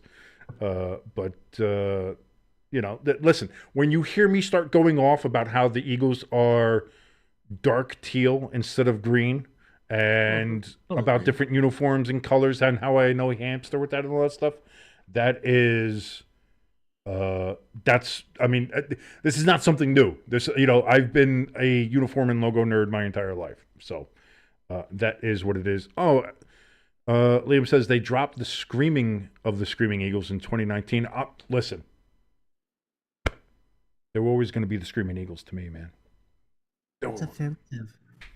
That's and listen, I do like the new logo they have. It did need to be updated. It really did, you know, and they have a nice logo now. They look cool, all that kind of stuff. But I love me a two-part name. I don't know why. It just seems it fits, especially like on the lower levels of sports, whether it's, you know, baseball, or you know you're talking about like A or double A or triple A baseball, or same with hockey if you're in the junior leagues, or if you're you know, in the AHL and stuff like that.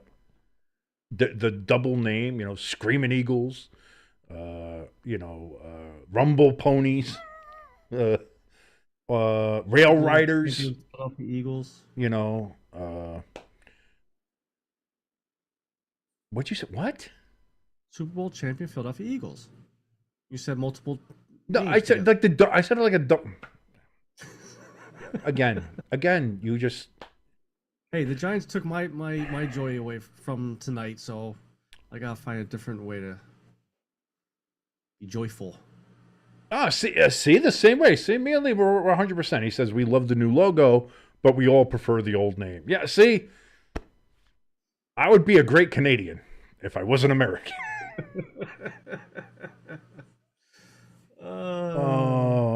I do. Listen, I love curling. I love poutine, that delicious French fry gravy and cheese curds. Kenneth Grant, defensive tackle from Michigan. He is the pick number 13 from the Dolphins. So we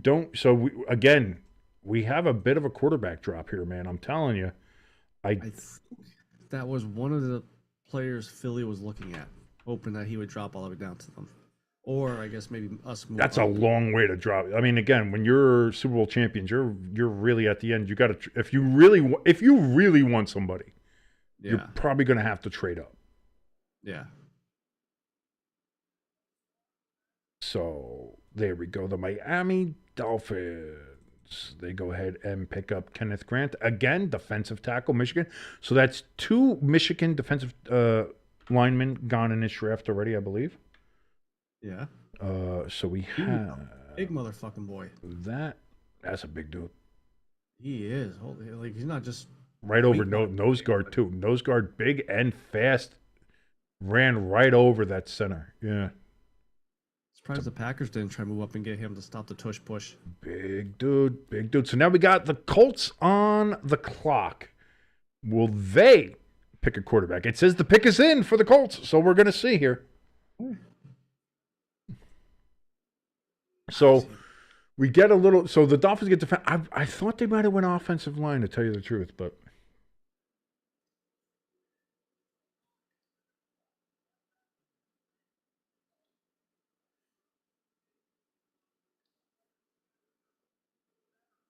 the Dolphins owner Stephen Ross is a Michigan alum and a self-proclaimed Michigan man, and he gets his Michigan pick in Kenneth Grant. So maybe that had a little something to go with it as well. At number 14, the Indianapolis Colts are selecting Penn State tight end Tyler Warren. So Warren goes up there. A lot of people thought Warren was going to be the number 1 tight end pick. Yeah. And instead, that ended up going to Loveland. He ended up where did Loveland go? He went to Chicago at 10. Yeah. So instead now, Warren, he goes 14 to the Colts. And now I think now it really is I think it's Pittsburgh or nobody else. And then if Pittsburgh picks Jackson Dart, how far does Shedeur fall? Or the other way around, if they pick Shedeur, how far does Jackson fall? Because a lot of people were trying to talk up Jackson Dart as being as good, if not a better pick than Shedeur. I'm not sure how that is. I don't think either quarterback is particularly great. But yeah. ELS in the chat says, speaking of Screaming Eagles, there's another team with that name, the Salt Lake Screaming Eagles. Is it? AAA hockey team. Oh, I don't want to say AHL, but like. I thought that was the Grizzlies. I could have sworn that was the Grizzlies. Oh yeah, maybe I'm thinking the Grizzlies. No, yeah, because there's the Colorado Eagles, which are the farm team. The only Eagles in the AHL is the Colorado farm team. Okay. So Tyler Warren, he goes to the Colts, and that's going to leave now the Falcons on the clock. Where's Hamster? Where's our boy? Where's my baby boy? Your team that desperately needs a new goddamn uniform. The Falcons uniforms are maybe the worst in the NFL. They're fucking terrible. They are just bad. Oh, indoor football. ELS hitting us with that indoor football. Again, ELS, he's a big indoor football fan. He loves the Green Bay Blizzard up there, everything like that. I have unfortunately been out of the arena football loop for 20 years. I used to go to the old New Jersey Red Dog games that they had up here. I liked, I think my brother had season tickets for a little bit. That was fun. That was good times. I remember a couple weeks back that I brought up about Wilkes-Barre bringing in an arena football team, but turns out 2 weeks before the season started, they pulled their contract or however you want to say it for the team name, and no football team up here in Wilkes-Barre. I was going to say, I was looking around because I saw I looked for because I knew somebody who was working for them, and because I was like, dude, like you guys are using the old Pioneers logo. I was like, that is not gonna fly. That's not kosher. And they're like, no, they said that they want to do that just because it helps build brand cohesion. I was like, that's fine, but you can't steal a logo. Like, yeah. That's stealing a logo. You got to come up with So I saw that they did come up with a new logo for the Mavericks. Yeah. But then I saw like all their social media, everything like that just disappeared. It's gone. And now I know why. That they just decided not to be a thing. The only thing I think is they must now have sold season tickets. The money has to go back. You have to get the money back. That's all. Yeah. And you can it'll end up in lawsuits if they don't, clearly. But that's why you don't jump on into something until it's fucking there, man. I'm telling you. And especially, and again, I know ELS is a big indoor football guy, but arena football is very dicey. And you look at a lot of these teams, like even when arena football was big, at the time that it was big, if you want to use that term, it was still a very volatile.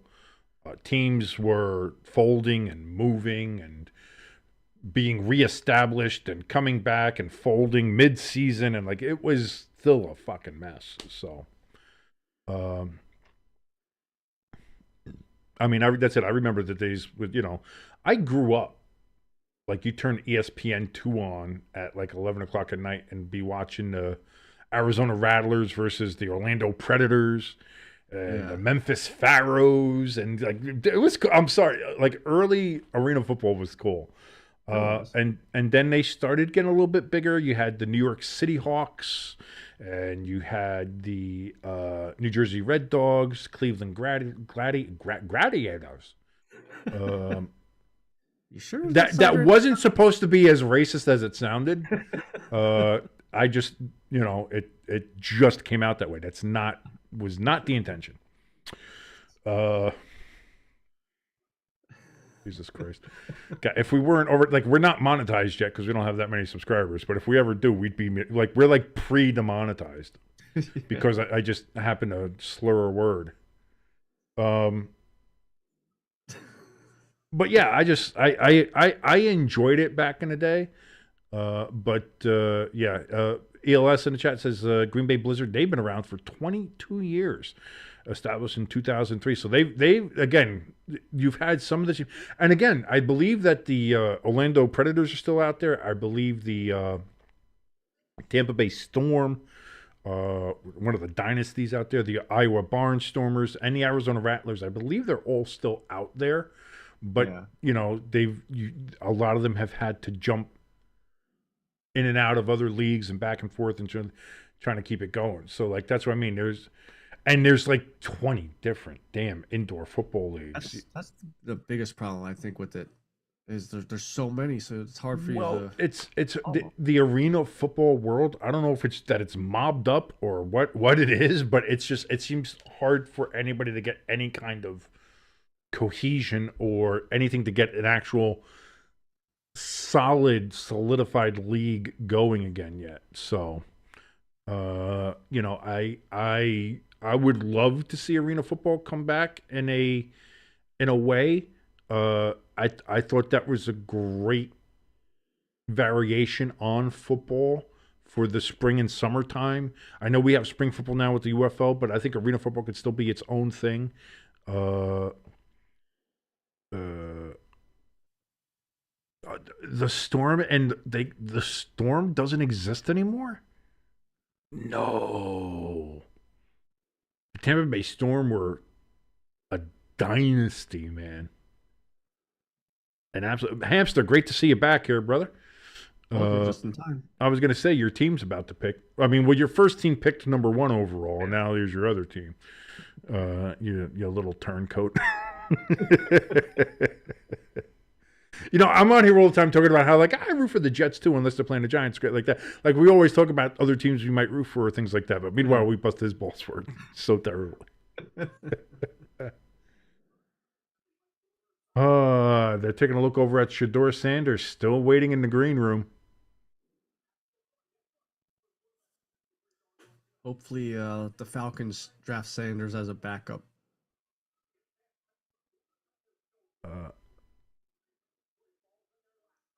I don't think you do that. Not after, like, you just got Penix there. Yeah, you're not going to do it. And they just got, like, a ton of backup or third-string quarterbacks. They signed a bunch of people, so. Where's Dion? Even Dion left Sanders' draft party. Yeah, looking at some of those slides there. Yeah, Geno Smith was ranked 16th, didn't go until 39th. Clausen was ranked 7th, didn't go to 48th. Brady Quinn, that's the one you were talking about. He was ranked by Mel 5th overall, and he didn't go until 22nd. Rodgers was ranked around 7. He didn't go until 24. I remember that one in 2005. That's 20 years ago. Fuck, I'm old. Pennington. I didn't know Pennington was actually rated that high by Mel, but I liked Chad Pennington.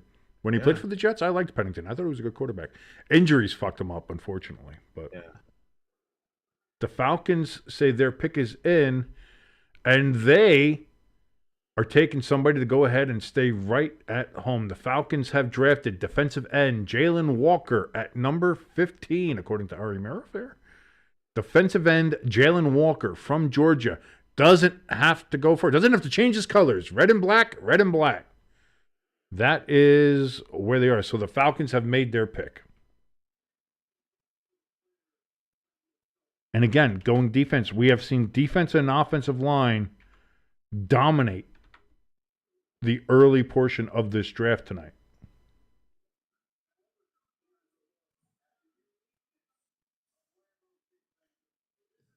Nice little setup there in Green Bay, it looks like. That's nice. It really is. A lot of people said they weren't going to be able to do it. They didn't have enough hotel rooms. They weren't going to be da-da-da. The Lions were giving them shit on social media, but it turns out it seems pretty good. So now with pick 15 out of the way, with the Atlanta Falcons go ahead and picking Jalen Walker, the Cardinals are on the clock at number 16. Hamster says it'd be funny if Shador doesn't get drafted for a while. All right, if the Falcons draft him, LOL. He says, yay, we better not draft any offensive players, LOL. I imagine Hamster believes that a lot of the Falcons' needs might be on the defensive side of the ball, and that could be as well. You got to work on. I mean, I think the Falcons. I agree with them on the extent that I believe that they have the weapons to do that.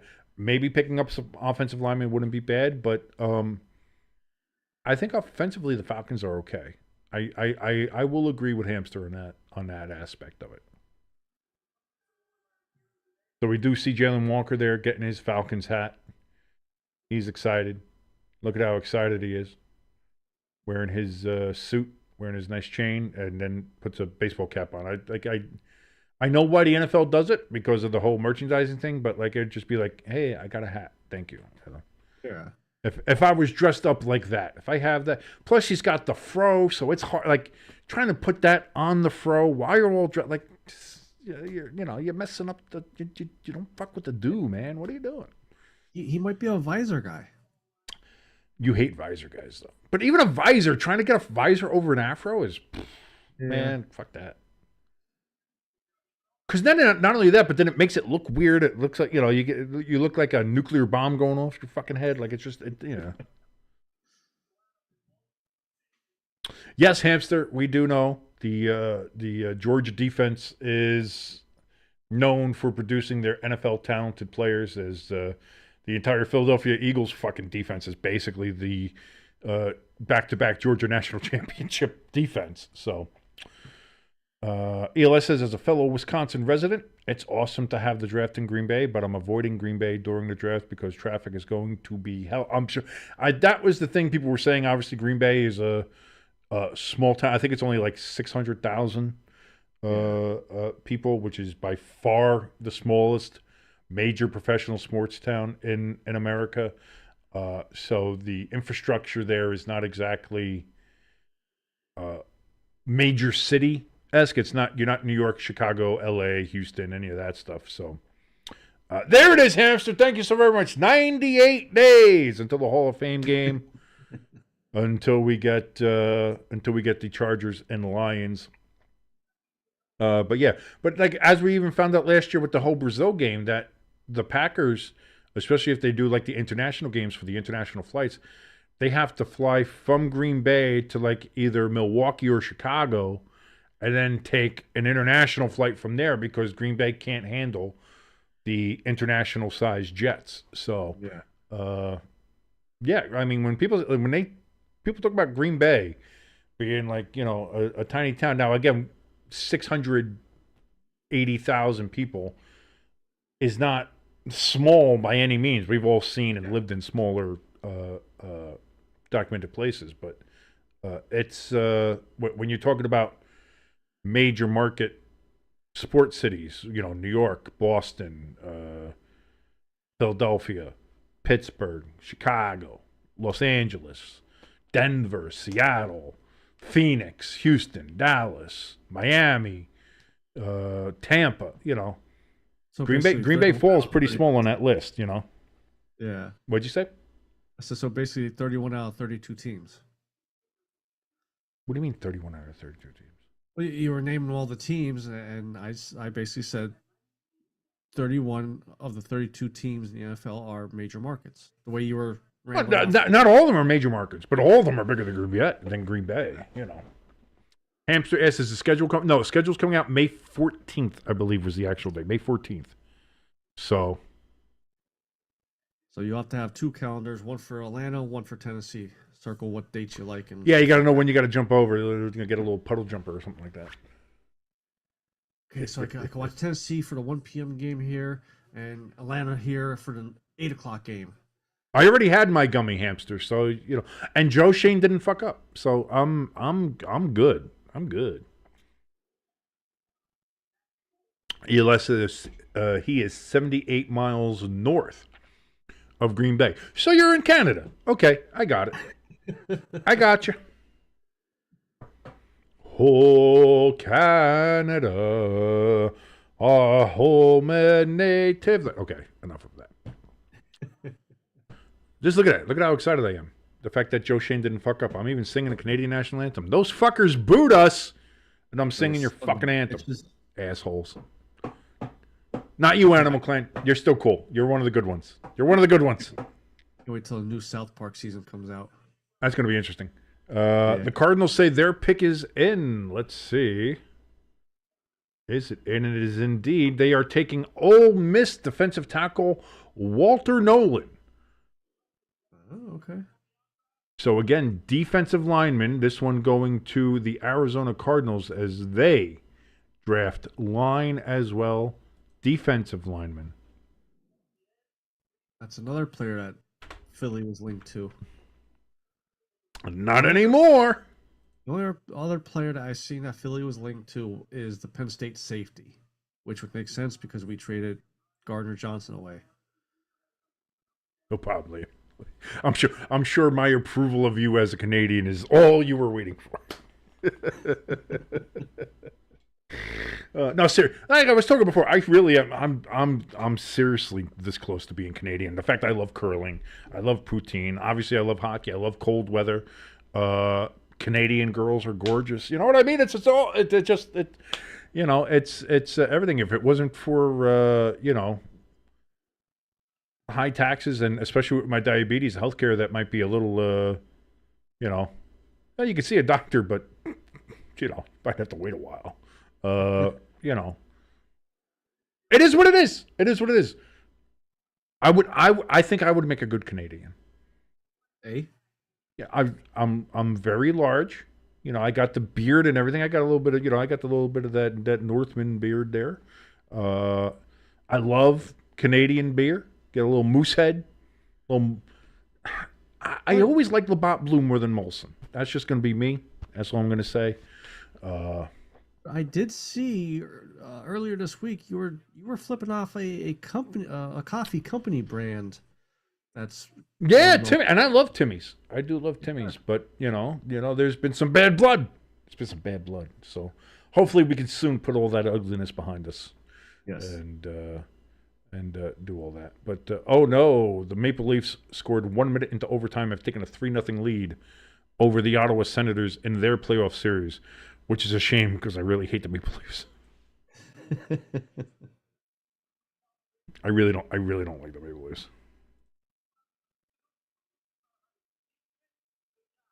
So anyway, I don't like the Maple Leafs either. With that, the Bengals now are on the clock with the number 17 pick in the draft. And of course, let's just go over real quick here. Arizona, they picked Walter Nolan. So far, what we've had in the draft: Cam Ward at 1 to the Titans. The Jaguars traded up to take Travis Hunter at 2. The Giants didn't fuck up and got Abdul Carter at 3. Patriots take offensive tackle Will Campbell at 4. Oh. Man, I have not had a single thing to drink other than coffee and water, and for some reason, I am slurring like I'm drunk off my ass. I have no idea what's going on. Cleveland, they picked Mason Graham. The Raiders, they get Ashton Genty out of Boise State. The Jets, they get Armand Menbo. He's offensive tackle, obviously, out of Missouri. Carolina picked the Ted Offensive, which, by the way, ELS gave me an A++ on. So I don't hear it. I'm appealing that. Appealed these nuts. Tet McMillan, wide receiver for Carolina. He is with the Panthers now. The Saints needing a quarterback. They pick offensive tackle Kelvin Banks Jr. out of Texas. The Bears, they get Colston Loveland out of Michigan at tight end. The Niners, they picked Michael Williams. I'm calling him Michael until I'm told otherwise. Defensive end.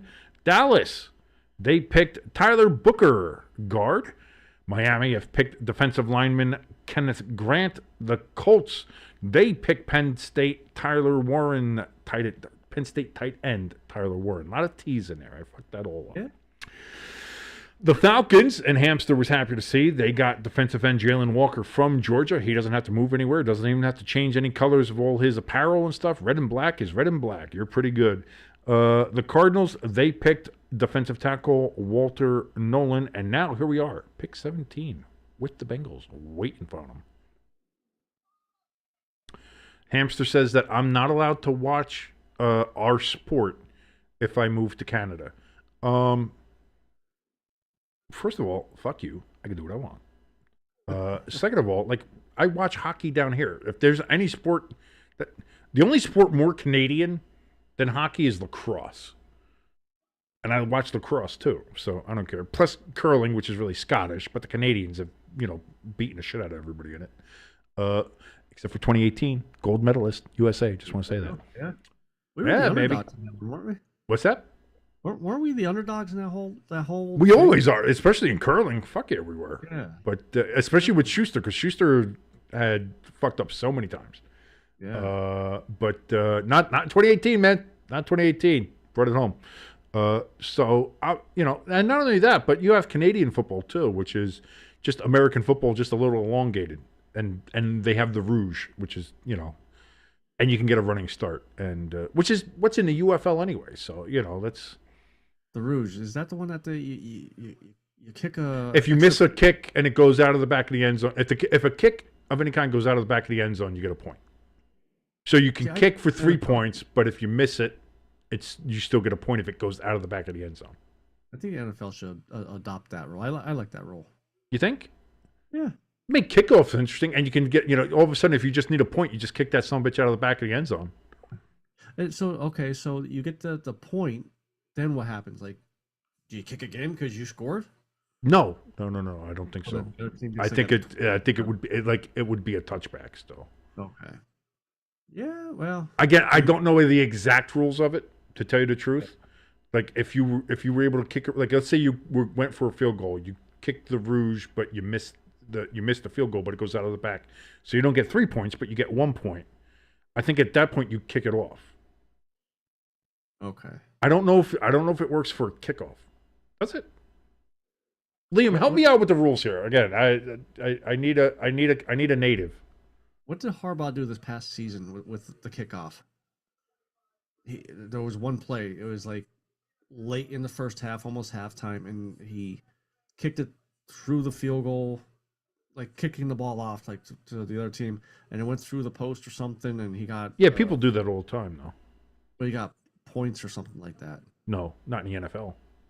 Okay. No, I know what you're talking. Yeah, no. There was a penalty on the kickoff. So the way it was, like you could do an uncontested kick from the 40 because yeah.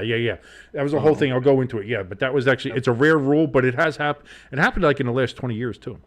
Okay. But the Bengals, and while you were talking, they made their pick. Shamar Stewart, edge rusher, again, another defensive lineman, and something the Bengals desperately need since they're even trading away. I mean, are you going to keep Hendrick, or is this the reason that you're drafting him because you're getting rid of Hendrickson? I don't know what you're doing. They said if on Twitter, on the twits. If they go edge, it'll be a lot easier to trade away Hendrickson. I don't know, man. That's a. If I'm a Bengals fan, it's good. You need it. Yeah. But I'm not sure. Again, I used to know some Bengals fans, but I don't talk to them anymore, so I don't know how they would be feeling. I would be real interested to see how they feel about that. Yeah. But the Seahawks, they are now on the clock at 18. Animal Clans in the chat letting us know a CFL game did end with a game-winning ruse last year. The game was tied. Team lined up for a field goal. It missed, but went out of the back of the end zone for a win. So there was a case where they were going for the field goal to win, missed the field goal, but still won because it was tied. Okay. So they got and they won by a point. That would be interesting because now at that point, see, I don't know if you could do it in an NFL game because it's not. Again, it's not as the hash marks are right there. They're the narrower hash marks, so they're right there where the goalposts are. Canadian football still has them out wider, so it kind of cuts on the angle a little bit. And not only that, but the Canadian field goal is up on the line because, again, a Canadian end zone is 20 yards deep instead of 10. It's like 10 or 20 or 15 yards, something like that. Sometimes in some of the stadiums, it's cut off because it's so fucking big.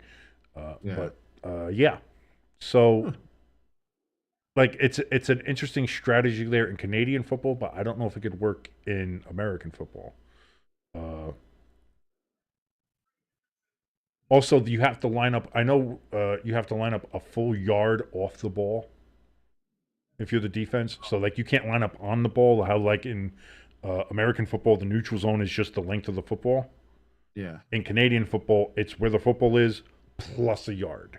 Oh. Yeah. So the defense is a yard, has to be a yard off the ball. And the offense also, they can have one offensive player get a running start so long as they don't cross the line of scrimmage before the snap. Yeah. So that one I do know. Dude, I love watching Canadian football. I really do. Like, I love all kinds of sport. Like, I'm a weirdo like that. Like, that's why I love when the Olympics come around because I get to watch handball. Yeah. I love handball, water polo, curling in the winter, and all. Like, I love all this shit. I do. I love the weird sports. And Canadian football's not that weird. It's American football with just a little dose of radiation. That's all. It's a little mutated form of football. I get it. But it's still great to watch. You have some great team names up there and uniforms, and not lately. They've been fucking up the uniforms up there a little bit, but yeah, Toronto went back to a cool one. I like the Argonaut ship one. The football is pretty cool. Anyway, enough about the Canadian stuff here. ELS getting a little nervous here, as I was when that third pick was coming. My heart was getting a little in my chest there. I got a little reflux going on. I think that might be more the Taco Bell than anything else. ELS, though, says, oh boy, we are getting closer to the Packers pick. And indeed, we are. The Seahawks, their pick is in. And they are selecting North Dakota State offensive lineman Gray Zabel. Gray Zabel, offensive lineman from North Dakota State.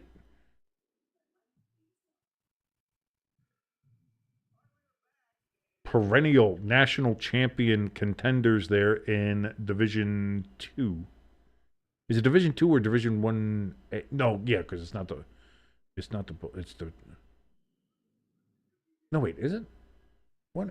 I forget how they fucking broke everything up. I get confused. I think it's Division 1, what they call the championship subdivision now. Yeah. Not Division 2. It used to be Division 1A, 1AA or something, but either way. That is boring, but man, Lenon's really freaking snoring. Yeah, but he's always been a bit of a snorer. Yeah, loud snorer. Let me see there. I highlighted the wrong thing here. Let me get this back. There we go. Now you're doing proper work here, King. So there we go. We have Gray Zabel. Extremely versatile and a potential to play all 5 positions on the offensive line. That's not bad. Yeah. You can get somebody that's great at one thing or good at all things. That's, So now, who do we got coming up here? We have the Tampa Bay Buccaneers as they go ahead and get ready to make their pick at 19. Yeah, I hate the whole FBA. First of all, let's get rid of bowls. Bowls shouldn't be part of any part of the championship. Have them for everybody who doesn't make the college football playoff. Have the bowls for the college football playoff. It should be first round, play at the home team, reseed after that in the next round, play at the higher ranked seed. Then after that, the semifinals, play at the higher ranked seed, and then at the championship, you can have it everywhere. But like, I kind of agree with a lot of college football people. Make the Rose Bowl the national championship stadium. Just do it. That's where it should be. That's honestly where it should be. Hamster says that it's 8 months until Christmas Eve. Okay, you're just skipping over Halloween like that. That's Thanksgiving. That's kind of offensive. Thanks to the NFL gods for. Thank you, NFL, for owning all of our holidays. You own. I think they own Canadian Thanksgiving too now as well. They own it all. Thanksgiving, Black Friday, all the holiday seasons. You thought Mariah Carey was obnoxious. Well, wait until the NFL gets a hold of your family on the holidays. We own it all. Hanukkah, you mean NFL Hanukkah. That's what it is. Christmas, you mean Footballismus. Yeah, we own it all. We own you. So, whoa, Hamster. Is the edible kicking in? Is this the edible part where you're telling me, oh, you're going to piss me off once you had the edible? Saying, screw the Rose Bowl? The fuck are you talking about, screw the Rose Bowl? Even ELS is like, what are you talking about? What? It almost feels like he's trying to push that button on you. Trying to. And yes, Hamster, I know when the Canadian Thanksgiving is. I have a lot of Canadian friends and Canadian people I know, and yes. The Rose Bowl had a rule for years not to let any Southern teams in. You mean that they were aligned with two conferences, the Big Ten and the Pac-12? So every year was going to be the champion of the Pac-12 and the champion of the Big Ten to be there? Yes. Guess what? That excluded all the teams from the Northeast and the Midwest. Well, I mean, outside of the Big Ten, but you know what I mean? Like the Plain State. They ruled out Nebraska and Texas and Missouri. Ruled all them out. Did ELS ban Hamster? What did you do, ELS? Yeah, all hamsters. Oh my God, ELS was hammering on Hamster. What did you do? I hope you just put him in a timeout. I hope it's just a timeout.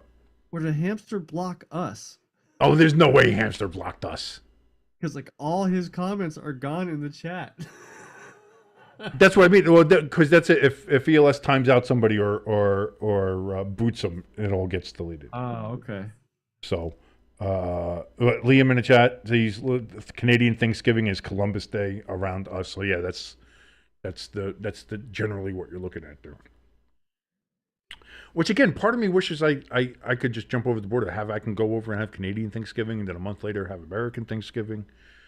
I mean, I'm a fat ass anyway. Why not get fat? I could be a fat ass in two countries. I don't mind that. Does Canadians eat the right cranberry sauce?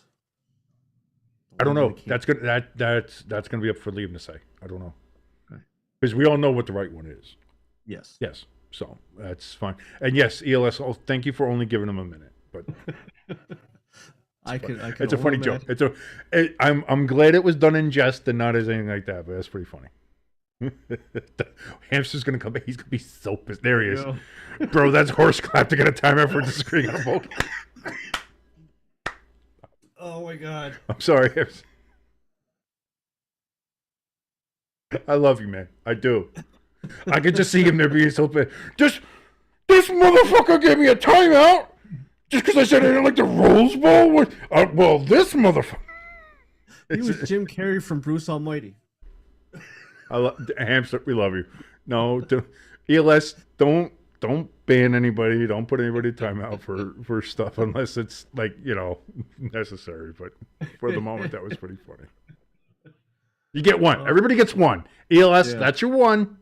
You got one. That's it. I wonder if ELS bans me, can you still hear me? No, we'd hear you. You just couldn't say anything in the chat. Okay.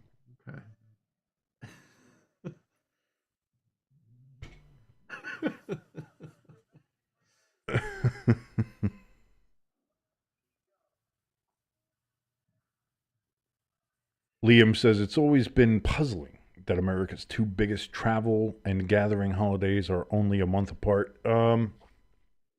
I guess, but it also, it does kind of help in certain aspects because you can kind of get like, especially like if you're married or have a significant other, it makes splitting time a little bit easier because you can always say, well, we'll do Thanksgiving at your parents and then Christmas at mine, and then the next year we'll, that's what me and my wife do. Like 1 year it'll be my parents for Thanksgiving and her parents for Christmas, and the next year it'll be her parents for Thanksgiving and my parents for Christmas. And it just goes back and forth and back and forth. Like this year coming up, it's my parents for Thanksgiving and hers for Christmas. So the Buccaneers, their pick is in. We see old Raji boy up there at the dais, and they have selected Ohio State University wide receiver Emeka Egbuka. Oh, okay. So national champion wide receiver gives Baker Mayfield a weapon to work with down there in Tampa Bay. Put him with Mike Evans and what's it, Godwin? Godwin down there, yeah, coming off the ankle injury, but all of a sudden, Tampa Bay got a real dangerous receiving core and a psychotic wild card quarterback. Yeah. Interested to see Tampa Bay making a move here. I like it. If I'm a Tampa Bay person, I like it.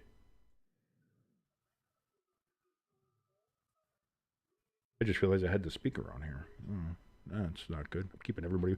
Probably had an echo going on here. So if everybody's been hearing an echo for, I don't know, 2 hours, sorry about that. So now it's the Denver Broncos on the clock. We're at pick 20. Not bad. I thought we'd be a lot further behind. I'm glad they decided to get the let out with some of this. So I'm gonna be that guy. I'm kind of hoping Pittsburgh does not draft Sanders because I want to see how far he drops. Well, it's not just to me. It's the two. It's Sanders and Jackson Dart because they talk Dart up a lot. So I'm wondering how far does either one of these go, and who gets picked first? Will it be Sanders or will it be Dart?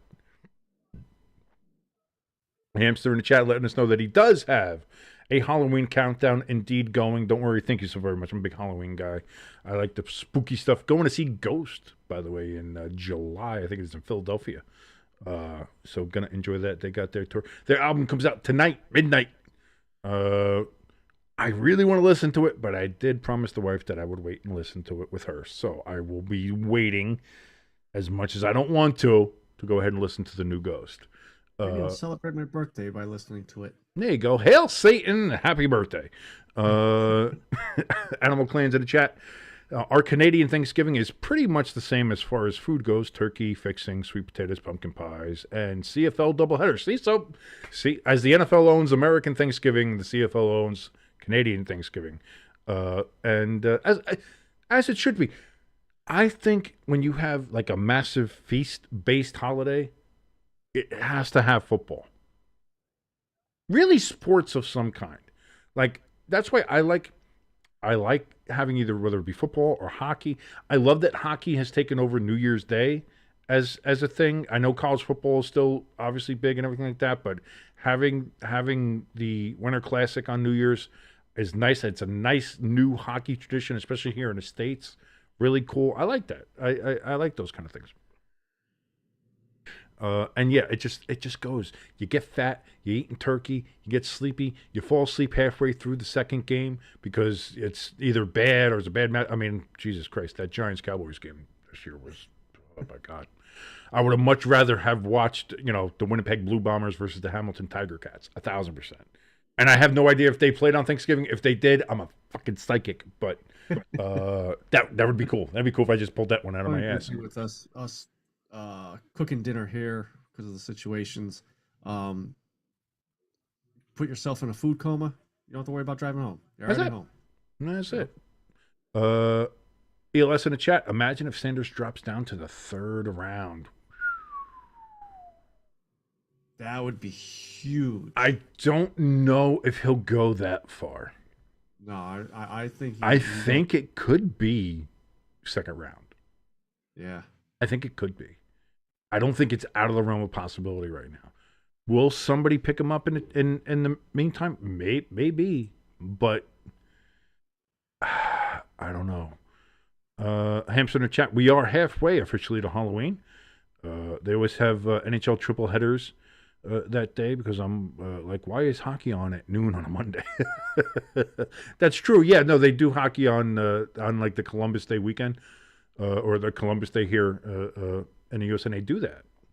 Oh yeah. So yeah, because I notice it every now and then. Like that's it. Early on in the season, there, like in October, you'll see like the Islanders will have a out of nowhere like 10 a.m. game.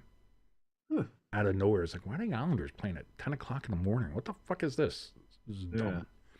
So that's very interesting. So the Broncos want to let's see, because after the Broncos, there's Pittsburgh. Now Pittsburgh, as we said, was probably the next really 100% going to pick a quarterback team. If he doesn't go to Pittsburgh, Chargers aren't going to pick him up. Packers aren't going to pick him up. Vikings aren't going to pick him up. They got JJ. Yeah. Houston's not going to pick him up. Maybe the Rams. That to me as saying like, you know, we know that you know, we're running out of time. Like Stafford is on the back end. Maybe we get somebody there. Maybe if you talk to him. So maybe them, not the Ravens, not the Lions, but maybe the Lions. Maybe you'd have to. I think that would have to be something that Goff would have to be on board with. Yeah. Not the Redskins, not the Bills, not the Chiefs, and not the Eagles. So there's after Pittsburgh, there's two maybes. And that's for any quarterback. That's not even just Shador. That's anybody. That's him, Jackson Dart, any of the other ones there. All of a sudden, it's real dicey. Yeah. The Broncos have selected Jahdae Barron from Texas, cornerback at number 20. I think I got that right. Jahdae Barron. That's what I'm going to say. So Denver picks himself up another quarterback. Again, with already a pretty dangerous defensive backfield the Broncos have.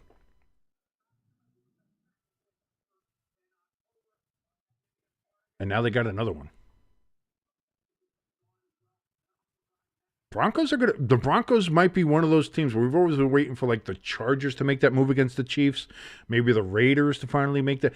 It might be the Broncos.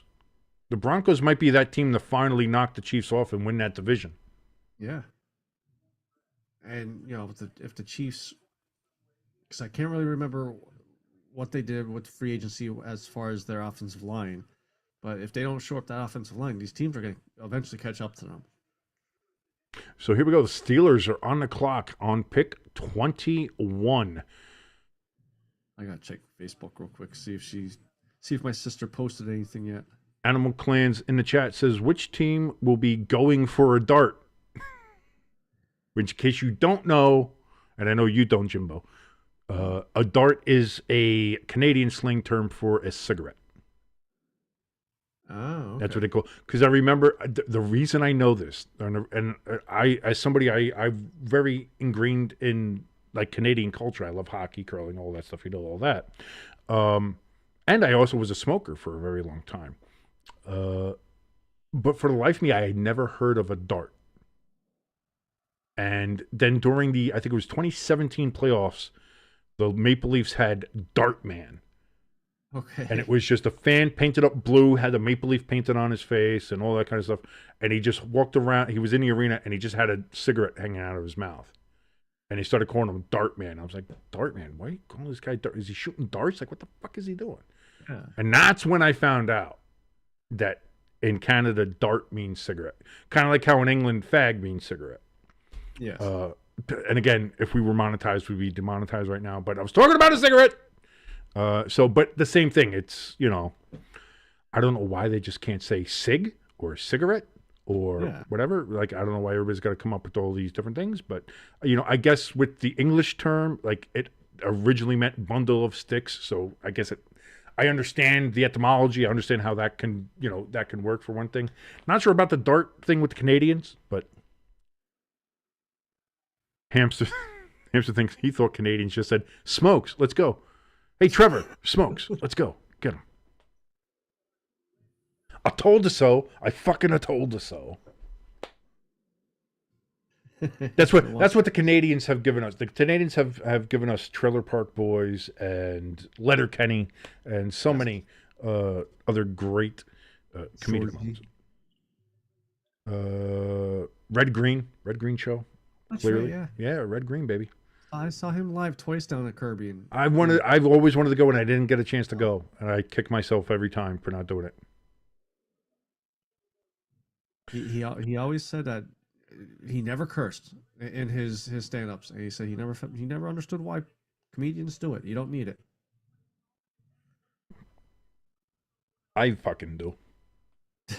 ELS in the chat says the Packers don't need Sanders. If we do, I'm going to have a big rant in this chat. Now, how everybody was hoping the Giants did picture their Sanders, so I had a rant. Now I'm kind of wanting to say an ELS rant. An ELS rant. There we go. I might just start calling them L's. Why not? I just want Sanders to go there because they want to stop the tush push. So you're just wanting for a spiteful reason. You just want to be mean. Yes. And don't get me wrong. ELS, he's one of our boys. The pick is in for the Steelers. All we know is that the pick is in, and the Steelers have selected from Oregon defensive tackle Derek Harmon. Wow. Shador might fall in the second round. Yes. Oh, no.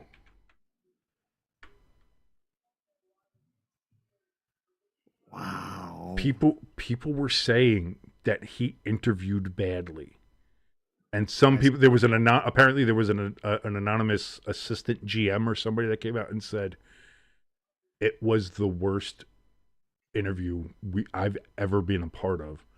Yeah. He was flippant. He was not attentive. He was very arrogant, and just like I was like, that was stuff. And again, you didn't put your name to it, so I don't know what to do. And everybody does the anonymous source, so take that with the grain of salt that you wish. But you had people talking about that. You've had other people just saying with the eyeball test, something's not there. As far as the interviewing comments and stuff, like if that was true, if that's true that he felt entitled and all that type of stuff, I'm surprised Dion allowed that, because the way Dion comes across with his team and everything. Dion comes across in two different ways. He does seem like and there are some aspects of him that are very old school, very much like that, of doing that, but and other times it does seem like he almost encourages that kind of thought process. So I don't know, but Chargers are on the clock now at 22 as Shador Sanders and Jackson Dart both continue to fall here. Animal Clan's in the chat. He says Trailer Park Boys are going to be at a local convention hall here tomorrow up there in the eastern Canadian. Is Nova Scotia in the Maritimes? Would that be considered Maritimes? I don't know. I don't know how to actually, I don't know what's offensive to a Canadian or not. Because I know if you call somebody a Newfie or something and they're not from Newfoundland, they don't want to do that. So, he's going to check it out, promoting their new brews, and you're going to check it out. Hey, that's cool, man. Hey, if you see him, tell him I said hi. I don't know. And you've met Randy and Mr. Leahy twice. Well, obviously, God rest Mr. Leahy. Great actor. He unfortunately has passed, but gonna do a little wraparound.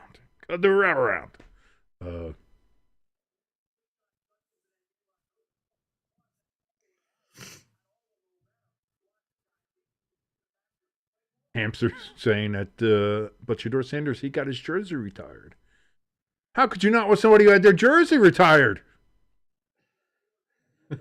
When you go, what was it? 13-12, 12-13. I think it was an under 500 record. Yeah. Not anything great, but boy, that's To go from possibly the number 3 pick, and I'm not trying to get you fired up again or anything like that, but to go from the number 3 pick to possibly not even being not in the first round is something. Rich, all eyes are now on the Pittsburgh Steelers. That's just Ian. Still out there. We know I want to hear what he has to say. We know he is now available. We do know if the Steelers are going to pick him. My understanding is, as of yesterday, they were going back. Is the value worth it? Split in the room. We will see what decision they make. Okay, so he was saying the Steelers were split in whether or not they wanted to take him. Yeah. So if you're split, then go with who you're more all in line with than who you're split on, I suppose, is how they were looking at. Now I know you're supposed to show, unity in your war room here, but just that clip there with the Pittsburgh war room, everybody was clapping. Everybody was okay with the pick. I think, you're not going to do that and not be happy with it. Yeah. You're going to go pick one, and if you feel more comfortable with that pick than picking somebody that maybe 4 people in a room like, but 5 or 6 don't, it's like, let's not do that, Animal Clans in the chat. He says Nova Scotia is indeed part of the Maritimes, as is New Brunswick and Prince Edward Island. Newfoundland is not technically the Maritimes, but they are in the Atlantic provinces with Nova Scotia, New Brunswick, and Prince Edward Island.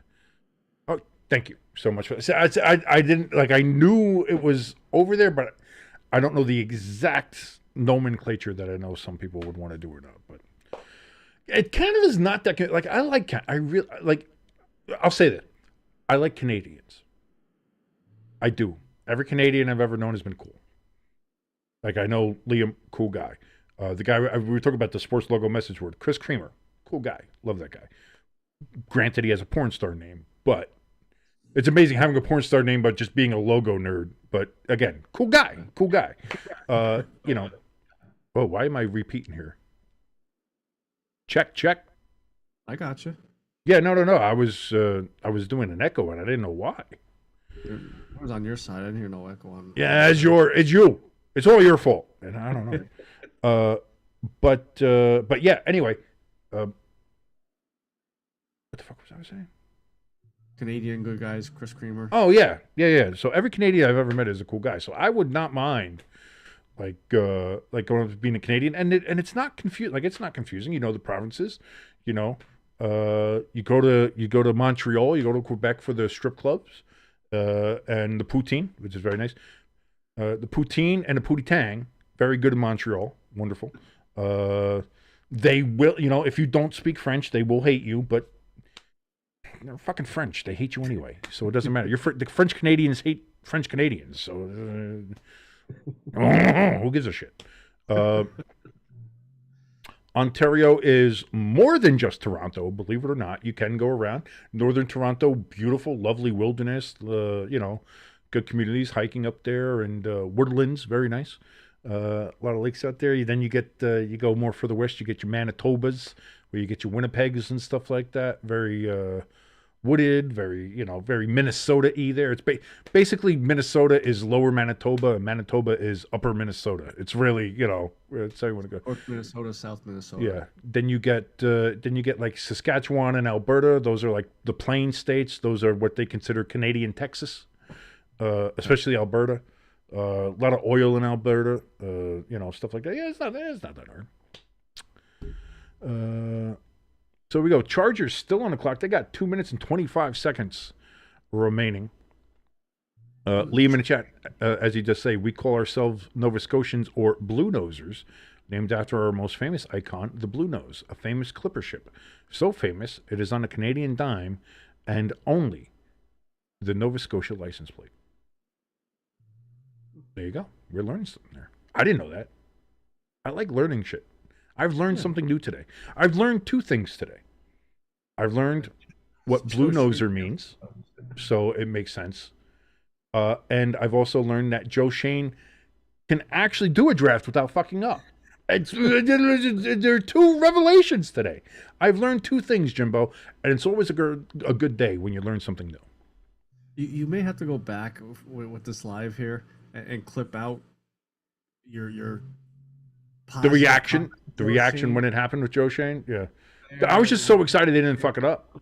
Like, it's just the pure joy that I had from the fact that I was fully expecting him to, and it wasn't that he was going to pick Shador Sanders, it that he was going to pick anybody other than Abdul Carter. Yeah. Once Travis Hunter was off the board, because that was it. I was like, you can't lose if we get Abdul Carter or we get Travis Hunter. Either one I thought would be a win. Yeah. I was happy with either one. So once Travis Hunter went to Jacksonville at 2, I was like, all right. If they had picked anybody other than Abdul Carter, I would have lost my mind, because that is one of the biggest needs. And plus, he's probably the best player there on the board at that point. And maybe might have been the best player on the board overall. You know, Again, I know Cam Ward went 1, but again, I was not sold on the quarterback class this year. It just did not seem like there was a franchise quarterback in this class, which is why I didn't mind the Giants going with the bridge quarterback kind of route there with Russell and with Jameis, and just work on it from there. Man, that clock is ticking down, and the Chargers still have not put their pick in. Are we going to have a Minnesota situation here where the Chargers get their pick skipped? It looked like they were still arguing in there.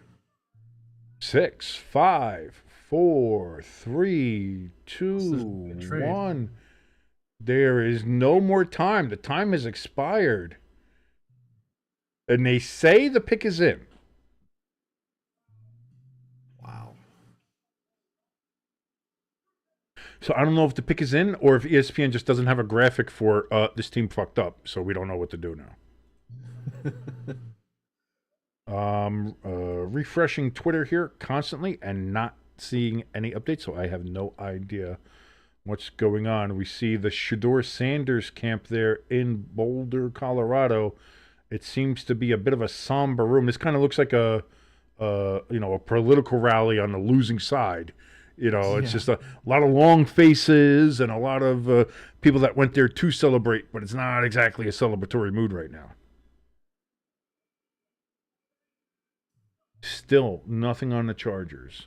So while we wait here, going back to Travis Hunter, are you more happy for him that he's going to Jacksonville than he is going to Cleveland? I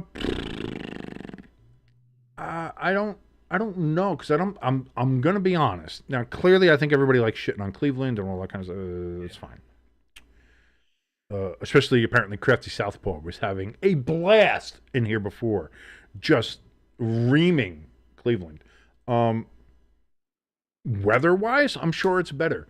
He's going to have to deal with the fact that the entire town smells like a fucking paper mill. So, I mean, there's that when it comes to Jacksonville. It's not exactly a bustling metropolis. Yeah. As far as maybe playing-wise, I mean, he's clearly going to have his opportunities to play there with Trevor Lawrence on the offensive side and on the defensive side. It depends, like, are they going to want to go more one side than the other?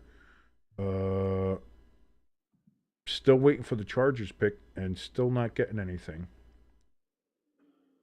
We got Roger up there now, and the Chargers finally got it. They're taking North Carolina running back Omarion Hampton. Okay. Omarion Hampton going 22 to the Los Angeles Chargers of San Diego, which they should move back to San Diego. I don't know how many times I got to say that, but move back to fucking San Diego. Move back to San Diego. And now it's ELS's team. We got here. We are at the Packers. It is just past 10:30, 10:35 here on the East Coast, and there we go. Pick number 23. Green Bay Packers on the clock. Come on, Packers, get Matthew Golden. ELS wants Matthew Golden out of Texas.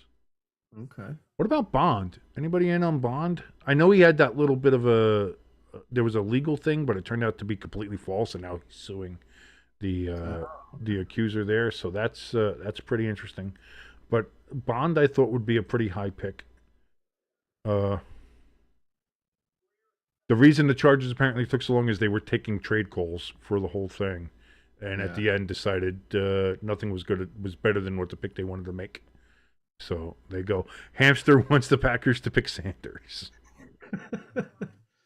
Better be careful, Hamster. You're gonna be on a 5-minute timeout next. I was gonna say let's the guy put you on a 1-minute timeout because you said something about the Rose Bowl.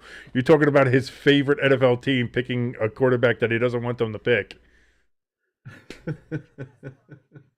Listen, I am hands. The reason ELS has the blue mark is because I'm hands off in the chat, man. You know, I can tell him like, Dan, don't do that. But at the end of the day, you know, if he wants to be a tyrant, what am I gonna do? Absolute power corrupts. Absolutely. Yes, Hamster. I saw that. We go to war with Canada in South Park again. South Park, bigger, longer, uncut. Great movie. It gets slept on a little bit. Packers are fielding calls from a lot of teams, according to the insiders here. At pick number 23, the Packers are getting trade calls similar to the Chargers, who were sitting at 22. That comes from Ian Rapoport, rap sheet there on Twitter. Does the Packers trade their first-round draft pick to the Steelers for Pickens for the Steelers to draft Sanders? Interesting. That's an interesting little wrinkle that would be something if the Steelers were like, let's see if we can finagle something here. You know, I wonder.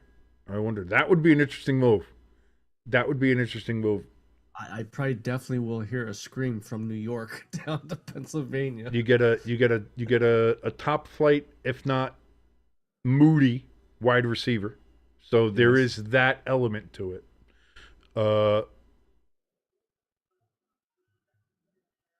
And depending on if you can get maybe more than just Pickens, you get Pickens and like maybe a couple pick swaps or something. Yeah, it's interesting. I wonder. Because again, now the Packers, we're ticking down here. We got 4:13 left for them to pick.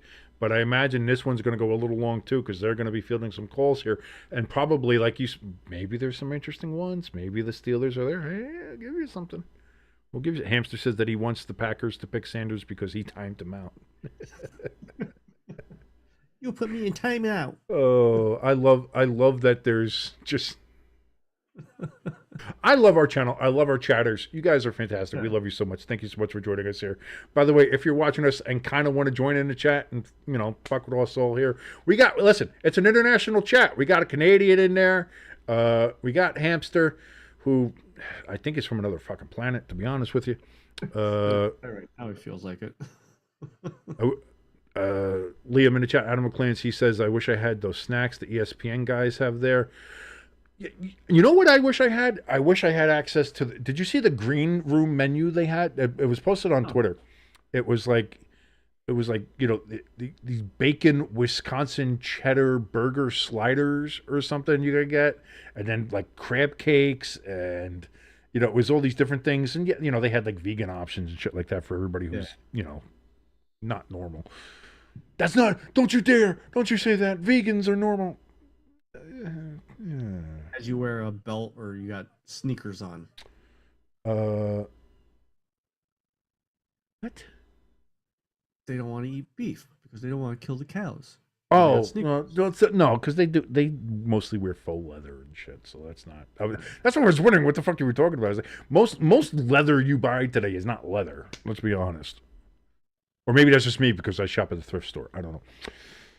Anyway, we're at 2:22 now remaining for the Packers on their pick. Number 23 here in the first round. They have not picked yet. Apparently, they are fielding calls from around the NFL to maybe trade up to that number 23 spot. And in which case, what would the Packers get in return? We don't know yet. Or will the Packers just say, fuck it, and pick somebody? We don't know. That's why we're here. Draft night, baby. It's a wild card, baby. You never know what's going to happen. It's going to be the downfall, this back end of the draft now. Like we were speeding through all the top picks there. Well, now I'm it's interested because now here, some people said the later it went in the first round, there was more chance of a little bit of chaos when it came to the trades and who wants to move where and stuff like that. So we're getting a little. So there's a trade-off of where it's taking a little bit more time, but there's a little bit more intrigue. There's a little bit more juiciness, a little more meat to sink your teeth into. You know, whereas before it's kind of gone to chalk all the way up to this point. Except for honestly the Steelers not picking Sanders. I thought that was a lock. I really honestly did. yeah.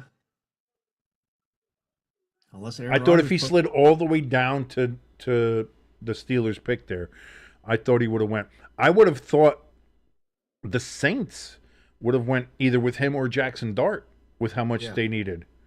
Now that's another thing. Do the Saints try to trade to try to get into the spot to pick either Sanders or Dart? But no, the Packers have made a pick. Oh, wow.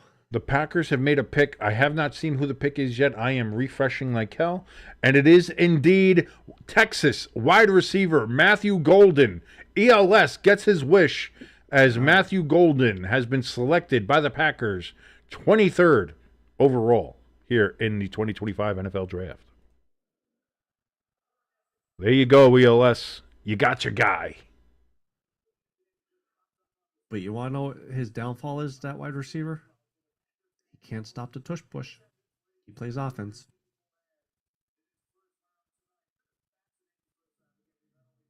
You're making me want the tush push to get banned now just because of you. I've been defending it. I've been saying it belongs in the game. You're making me want to get banned just to shut you the fuck up. that should be up next month is the next May. Yeah, May's the next one where it got tabled to, so they're going to discuss it there, and they might table it again, you know, or they might just vote it the fuck down. Although apparently Goodell has said that he seems to want it banned. So yeah. And so now with the Packers having made their pick for Matthew Golden, their division rival, the Minnesota Vikings, are on the clock at pick number 24. Now, do the Vikings get as many trade calls as both the Packers and who was before them? I have early onset. Chargers. That's it. The Chargers were getting the trade calls. Then the Packers got the trade calls. Will Minnesota get the same trade calls? Is there people there that somebody wants to trade up and get? Will Minnesota answer the call, or will they themselves just make another pick?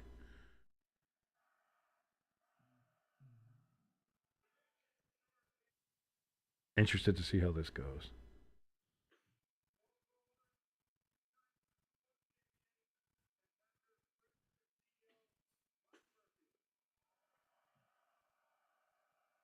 That's a big weapon for Jordan Love, though. That's a good weapon for him. Yeah. I think we're kind of going back to the big physical receivers and kind of slowly getting away from like the. It's always cyclical. It always does that. You'll get the big receivers that are big and strong, but maybe a little bit slower. But they can overpower the cornerbacks. They're taller. They're stronger. They get up there. They grab the ball, and then they can run and just throw people off them. And then when cornerbacks the cornerbacks will then try to get bigger to stop them, and then they'll go to faster wide receivers that can go right by them, and then it always goes back. It's same thing with running backs. Sometimes you'll see running backs want to be in. Are running backs in? Are they not? Remember, just 2 years ago, people were talking about is the running back position dead? They're not paying anybody. Well, we saw what Saquon and King Henry did this year, and all of a sudden now you got a running back pick 6th overall. And running backs are getting massive contracts again. It's all cyclical. It all comes around. Plans change, people adapt, then people go back to old stuff, they adapt to that, then they go back to other old stuff, then they go to previously new stuff that's old, then somebody tries to do something new, and it's cat and mouse, always. So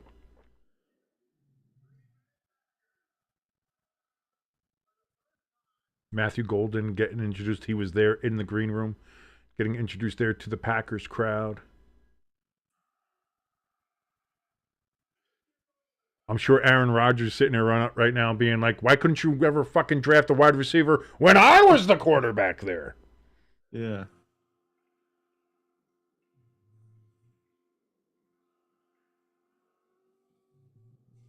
I'm saying, what we're on pick 24, so we're only 8 picks away. We only have 8 more picks. Yeah. ELS was too busy celebrating. It took him a little while to get here, but he says, "Thank God we got Matthew Golden." There you go, brother. You got the guy you wanted. You got the number one. I see the chain he's wearing, and I know it's probably a G for Golden, but all I can see is the fucking Gatorade logo. Yeah. It's just, it's Maybe in his defense, he didn't have a stylist hired just yet. like it clearly it has like it's its own thing, but it looks close enough that I'm just looking at it. It looks like he's just dangling a Gatorade logo. And something else that always bothers me about these kids: you're indoors. Take the sunglasses off. He's wearing those lights are fucking bright. Like if I could wear sunglasses while doing this, I would, but I need prescription glasses because I got the fucking lights right here. God, blinding me. And also he appears to be wearing a upholstered chair from a fucking museum. I like that analogy there. For that comparison. I think that's whatever. Vikings, they say their pick is in. No word on what it yet is, but it is in apparently. Waiting for the updates here. Seeing if we get anything from either Ari or Ian on the old Twitter machine. As me and Jimbo discussed before, listen, no matter how you feel about Elon, one way or the other, about anything he does, it's never going to be X. I did try too. I tried always saying, X and X Twitter and trying to, like, I'm sorry. It just doesn't work. It's Twitter. It is Twitter. It's always going to be Twitter. I wish Tom from MySpace would restart MySpace up, but the right way. Eagles general manager Howie Roseman is working the phones furiously, trying to trade up with several top players still available. That comes from Ian Rappaport. So Ian letting us know that Howie is trying to work some magic, but as you even said too, some of the general managers, unless Howie got a VPN or something, or got a phone cloner, people are seeing that Philly area code and just not even pick it up. See them maybe trading with Baltimore. I know Baltimore has a good relationship with us. Trying to think from the past. The Vikings pick is in, and it is Ohio State offensive lineman Donovan Jackson. Okay. Tackle and guard. He can play either position.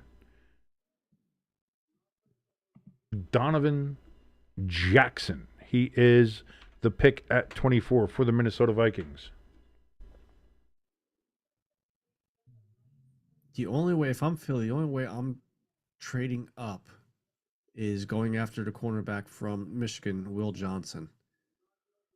People apparently have had some issues, or he's dropped a bit because people are worried about his knee. So there's been concern for him, and why he's fallen. But maybe that's something that they're looking for. I don't know. But yeah, apparently the consensus from talking to the other GMs, this is from Ian Rappaport, is that's the reason why that Will Johnson has fallen. Michigan cornerback Will Johnson has slipped too late in the first round due to long-term concerns about his knee, say several sources from several teams.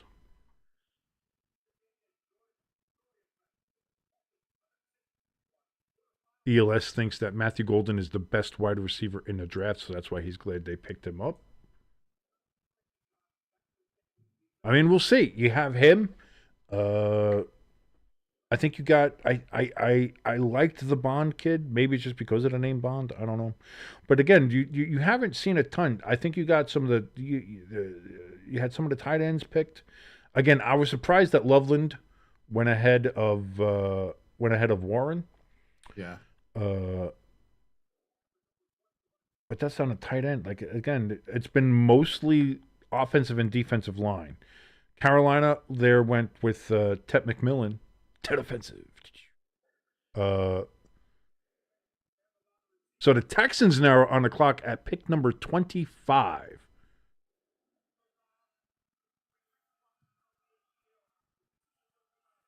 The Rams are trading.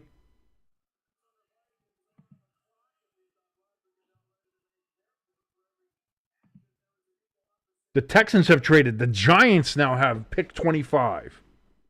They're going to take Sanders. The Giants are now at pick 25. And also apparently are the Rams trading too?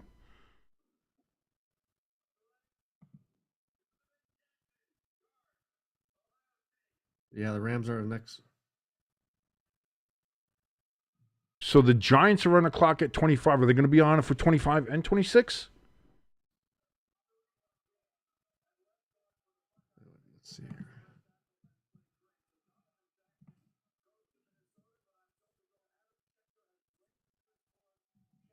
So I don't know what's going on here right now. We know that the Giants have traded with Houston and are at pick 25. Houston traded back out of the first round. Right, that's fine. We know that. And that's why the Giants are there at 25. And the Rams are still at 26. Why did Ian say the Rams are trading? Yeah.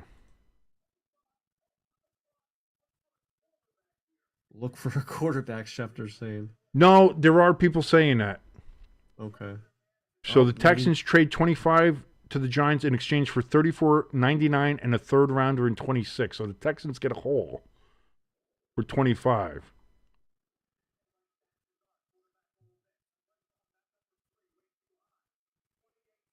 Listen, we got Abdul Carter. There's no reason to rant. If we get Shedeur Sanders, it's a full quarterback room. If he sucks, he sucks. What are you going to do? But this may be a pick where he said, Shane says, you know what? If this works out, we get another year. Now we got a quarterback that we could build up.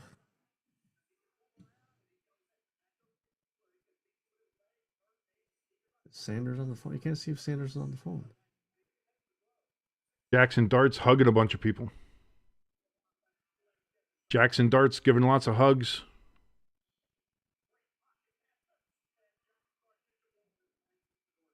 Jackson Dart's giving lots of hugs. Do the Giants trade up to get a quarterback, but it's not Shedeur Sanders, it's Jackson Dart. The New York Giants have selected at quarterback from Ole Miss, Jackson Dart. 34th. The Giants trade up to pick 25, and they get Jackson Dart. I like it better than Shedeur. I'm going to say this as a football fan, not as an Eagles fan. That's not a bad pick. Because, like I said, if this season works out and it buys Shane and Dable a year, Russell Wilson's gone, Winston will be gone. Now you got Dart to start in year 2 for you, and then build up through that way. I like it. I actually like it. I think that fits. Liam in the chat says, Big Blue going out for a dart. We're going for a dart, baby. And what the Giants gave up, I slightly gave the Giants the win on that trade. I know you're not big on people in New York were clamoring to get a quarterback. Now, here's the thing. There's going to be people bitching because they didn't pick Shedeur. Yeah. Which is, they can shut the fuck up. I don't care what they have to say. Again, I was never sold on Shedeur. And I'm going to be honest, when it comes to between Shedeur and Jackson Dart, you've heard me talk about it on the podcast before. I think it's a coin flip between either one of them anyway. I don't think either one of them is really ready. I don't think either one of them is a franchise quarterback. But like there are a lot of negatives, some positives, and a lot of negatives with both of them. Yeah. So I'm good. Like with this pick, like if the Giants had picked Shedeur Sanders, or picking up, getting it in a later round, doing stuff like that, fine. Like that's I'm fine with the trade up, and I'm fine with getting a quarterback at this point in the draft, as long as they didn't do it at pick 3. Yeah. Is what my thing. My worry was they were going to do this at pick 3 and fuck everything up, and I was going to be like, fuck. I think what happened is we got to this point in the draft, and both Shador and Jackson Dart still hadn't been taken yet, and the Giants said, well, if nobody else is like, we were going to go Abdul Carter, and we figured none of them would be down here in the round, or like somebody would have gotten by 19 or 20, and we weren't going to trade that high back up into the first round. But now we're in a late first round. So I wonder if the Giants were the ones calling Green Bay. And I think it was a couple of teams. I bet you the Eagles were one of them, because we saw Howie Rose was on the phone apparently with Ian reporting, saying that he was going to have a lot to do with that. But yeah, the Giants pick Jackson Dart at 25. So I don't want to say anything too early. And he is not off the hook. I think he still should have been fired in January. Oh no, your smile says something different. But it's not been a bad evening for Joe Schoen. Again, we'll see how it all pans out as we get down. Yeah. But at least for the evening, it's not been a bad evening for Joe Schoen and the Giants. Unfortunately, though, with this draft pick, it pretty much spells the end to. I know we just signed Tommy DeVito, but I mean, he'll be on the practice squad anyway. So, wow. God damn it, Leo, you son of a bitch. Maybe people in New York, New Jersey will be saying Danke Schoen next year. Son of a bitch. You got me. You got me. Rams trade with the Falcons. The Falcons are now on the clock. They're taking Sanders just because Hampshire was giving ELS shit the past hour. So we have another trade. The Rams are out. The Falcons are in at 26. Don't have any update yet on the exchange here. Let's see.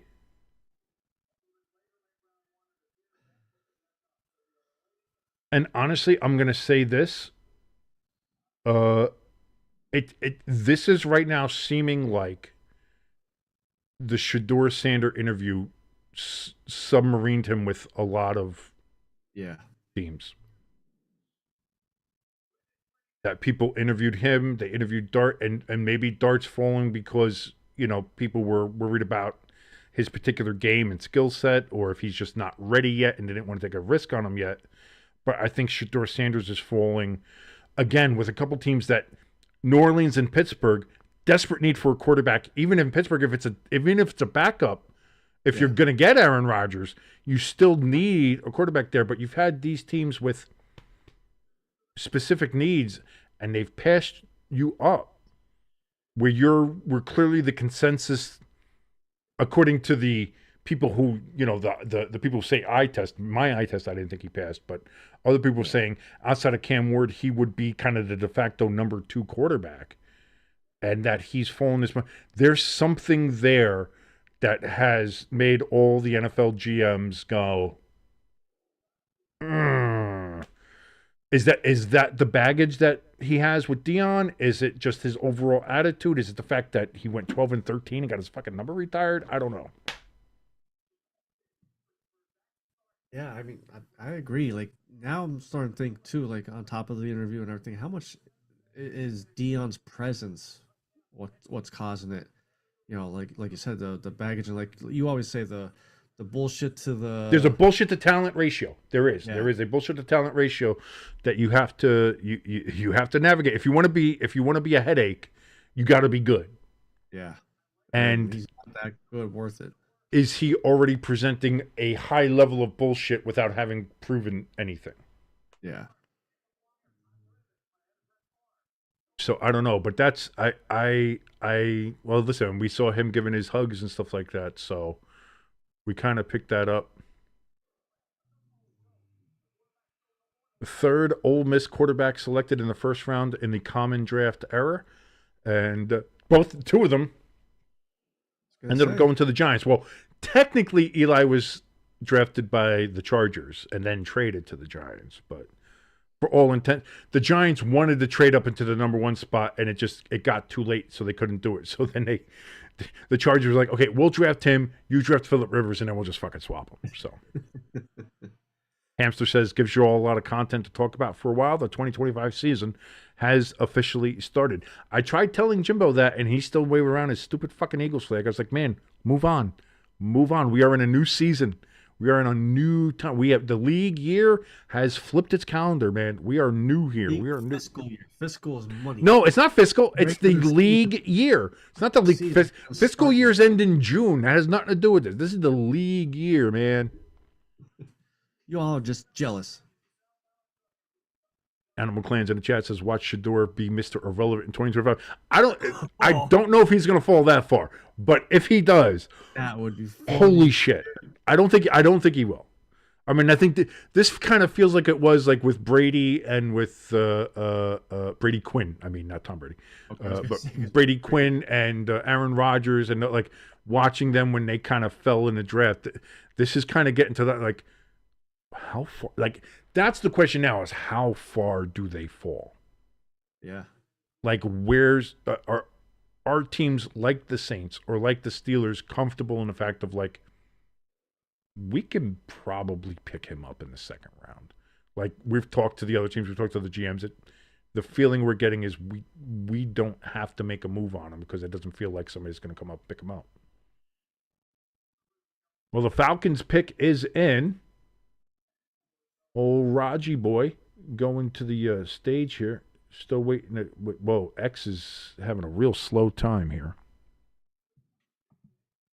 The Falcons have selected edge rusher James Pierce Jr. out of Tennessee. The Falcons, James Pierce Jr., defensive lineman, edge rusher, out of the University of Tennessee.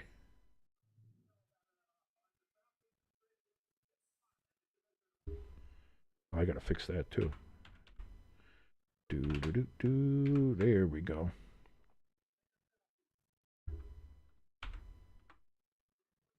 Sorry for hitting the microphone, folks.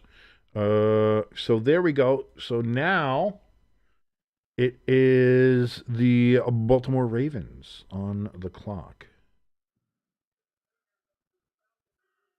By the way, that trade for the Rams, the Falcons traded a future number 1 pick to the Rams to get up to that spot. The Falcons trade pick 46, 242, and a 2026 first-round draft pick to the Rams for that pick there, the number 26 pick, and pick 101.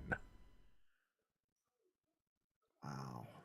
So and when the Giants didn't give up any future first-round picks, the Rams overpay. That is a little pricey. But the Rams are known to just say, screw it, we don't need first-round picks. The Rams are a very fuck the picks team. That's their motto. Yeah. That's been their motto for whatever. Ravens on the clock right now with pick 27. For now, we'll see if there's any trades or any happenings like that. ELS in the chat, he says, if Golden wasn't available, this was the guy that I wanted the Packers to pick. Good pickup by the Falcons. Hamster says good pickup by the Falcons. So, good player, good draft pick. You know, getting a future number 1 for, like, are you going to regret that next year? Kind of like, remember Carolina, they traded their number 1 pick the future year to the Bears so they could get the number 1 pick when they got Bryce Young. Yeah. And then they ended up still being terrible. And they had the number 1 overall pick, but had to give it to the Bears because, you know, like, is this something that maybe you'll regret later on? I'm not saying the Falcons are going to be the worst team in the league next year, but, you know, if you're the Falcons and you hope to make that kind of step up, if you give away what would essentially be a late first-round pick for this, I don't think it's bad. If your season goes to pot and you ended up, you know, finishing in the low 5, the booty cheeks 5, as it were, all of a sudden now you're giving away a high-round pick. Yeah. You know, you gotta maybe look at that. But for now, they seem to be happy with it. Falcon fan in there, our boy Hamster seems to be happy with it. From an outside view, player-wise, pick-wise, seems to be a good pickup. So,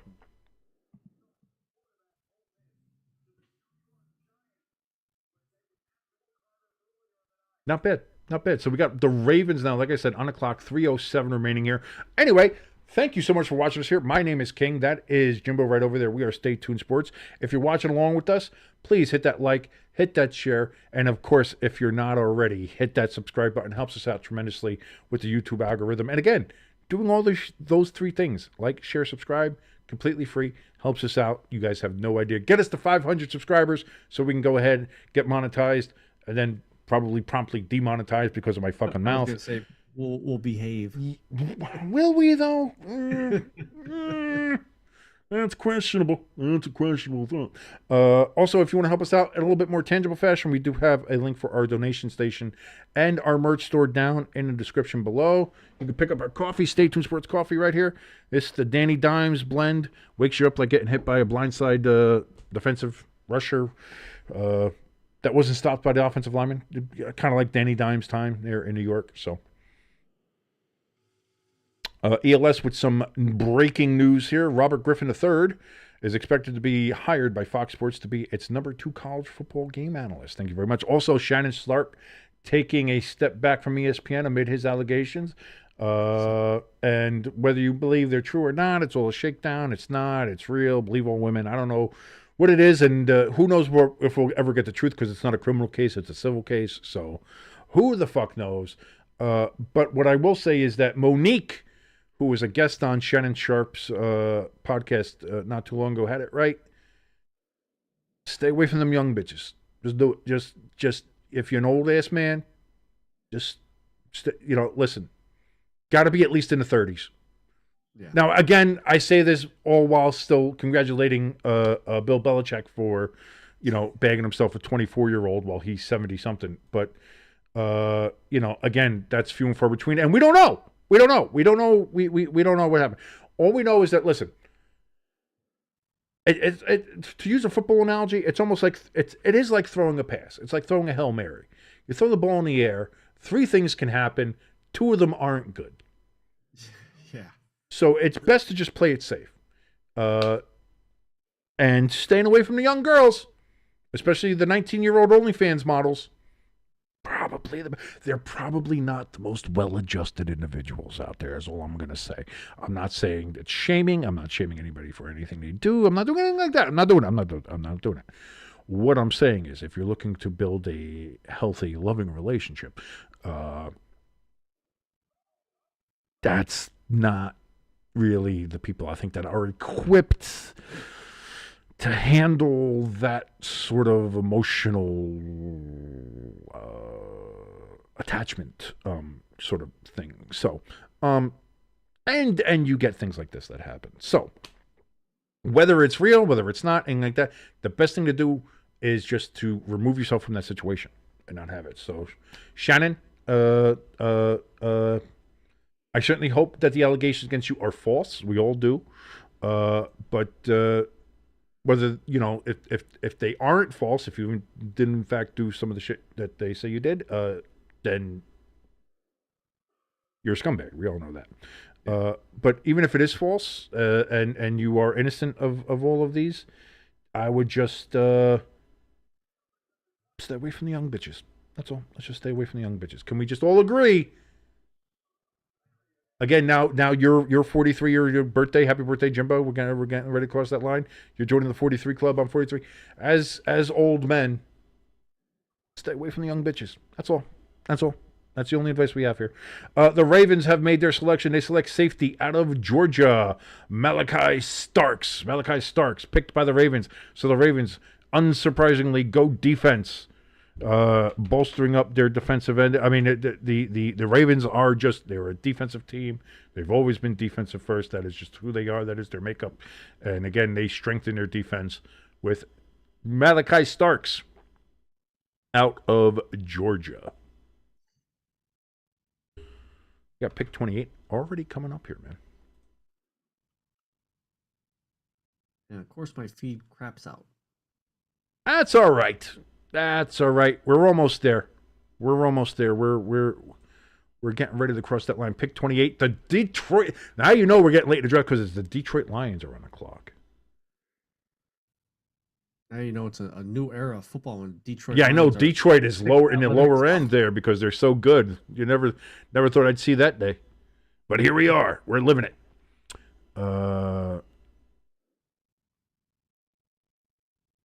Hamster in the chat, he says the Falcons had no defense last year, or we would have been in the playoffs. So this is a great pickup for them. They were talking about that pick before. Liam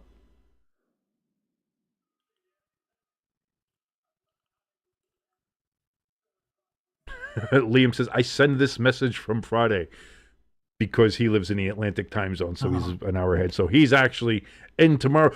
He's in the future. Atlantic savings time. It's interesting that Sunday football typically starts at 2 p.m. there. That's what I mean. I'm not sure which I would like more because, again, it's, when you talk about the Sunday night games, now you're watching the games up until like almost 1 o'clock in the morning if you have to do it. Like, so, if I lived out there in Nova Scotia, I wanted to watch the Giants on a Sunday night get their ass kicked by the Cowboys, as we apparently normally do now. Yeah, you'd be up late. I kind of like the idea of like living in Hawaii. And, you just kind of wake up at 6 o'clock in the morning and start watching football games. That's pretty good. Yeah. Or even like if you lived out on the West Coast, California, Oregon, Washington, Nevada, Arizona, and some places, you get that 10 a.m. football. That's pretty good. Yeah. And then not only that, too, but then like Sunday night football's over by like, what, 8? Yeah. And you got the rest of the night. You still, hang out, relax. Deal with the Sunday scaries. It's not bad. The Eastern time zone used to be the best, but then they fucked it up because they wanted everything prime time because they wanted to get the West Coast audience too. Fuck them, man. Put the Super Bowl on at 1 o'clock in the afternoon the way it should be. Let those son bitches wake up at 10 o'clock to watch the Super Bowl. Fuck them. Fuck the West Coast. East is beast. Just like the WWE Hall of Fame speech. It aired live at 1 a.m. Oh, yeah, they were all out in Vegas, yeah. Fuck that. So the Lions, they say their pick is in. Nothing coming through yet on seeing who they picked. They're going to try to jump on it for you.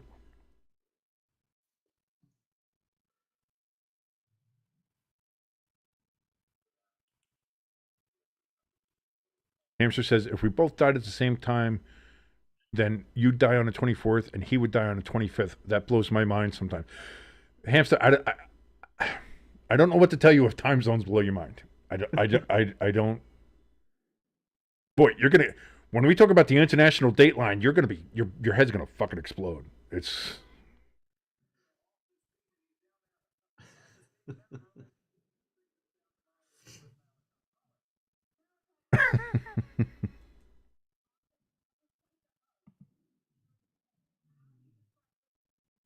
Especially New Year's baby. That's it. Well, listen, hamster man, time is it's a human construct, man. All right? It's just something we made up and said, this is this and this is that. But it's all just time, man. You're not born in this year or that year. You're born in the consciousness of the universe, man. That's what it means. We can't sit there and try to quantify all these things happening in the universe. We don't know what the great sky lords have planned for us. The fact that we even keep time. AM, PM, dates, Marches and Aprils and Junes, man. We don't know what any of it means, man. Lions pick is in. Still waiting to see who they got here. The Lions are selecting Ohio State defensive tackle Tyleik Williams out of the Ohio State University defensive tackle. Picked at 28 there for the Detroit Lions. Going defense, he's going to be a big boy there on Dan Campbell's defensive line in Detroit. Hopefully, Detroit doesn't have as many goddamn fucking injuries this year. So they can actually... why did I miss that? There we go. Get that in there. So there we go. We are all the way down to pick 29. Look at that.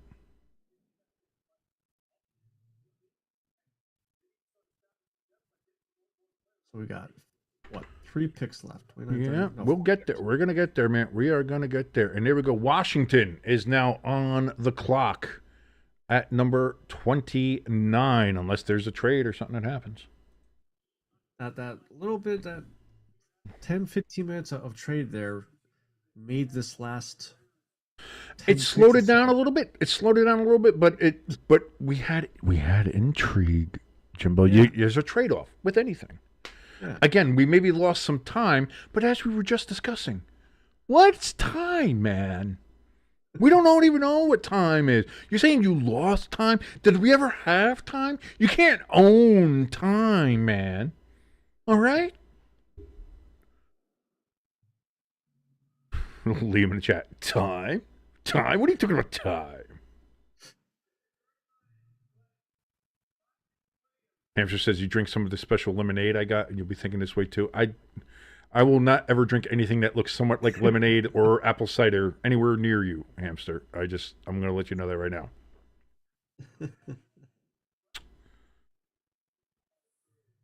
Dude, that's what I mean. When you think about it, time sometimes moves slow, but sometimes it moves fast. Like I said, we're coming up on a year since I made my trip to Scotland, and then when I came back from Scotland is when we started doing our countdown to the season. Started getting all the doing the rankings and previews of divisions and stuff like that. Like so, we're fast approaching that time again. You know what I mean? Like we are not too far off from that.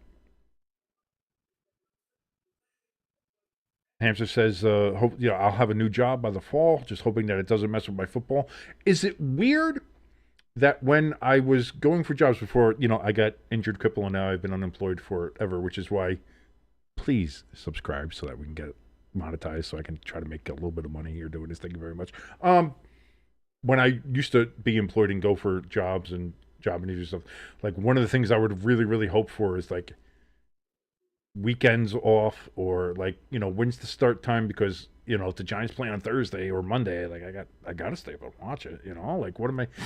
Can we? Do I have to work around? Oh, sometimes you got to work weekends. Oh, you got to work a Sunday or two. It's like working on a Sunday in the fall.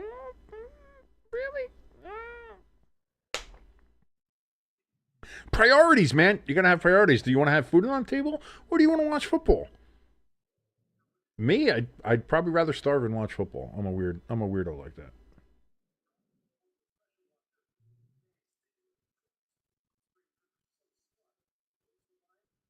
Even the NFL's running out of commercials. Are they?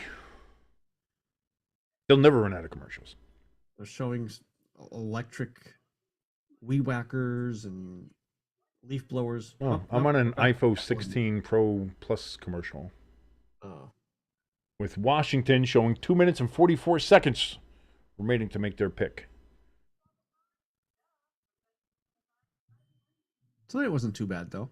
I mean, it could have been better by, Joe Shane fucking up his two picks. I know you would have rather seen that, but here's the thing. Not only did Joe Shane not fuck up, but then he traded back into the first round, which was another opportunity to fuck up, and he didn't fuck up. So like I said, he's not forgiven. I still think he should have been fired in January. I'm not softening my position on Joe Shane. All I'm saying is that for the first time in forever, I think there was a Broadway tune like that or something. Joe Shane had a good night. I will say that for now. Now again, if these picks end up being bad or whatever, but now we have recorded proof that I'm not poo-pooing it. I'm not saying, oh, Joe Shane completely fucked this up or anything. He did what he needed to do. Yeah.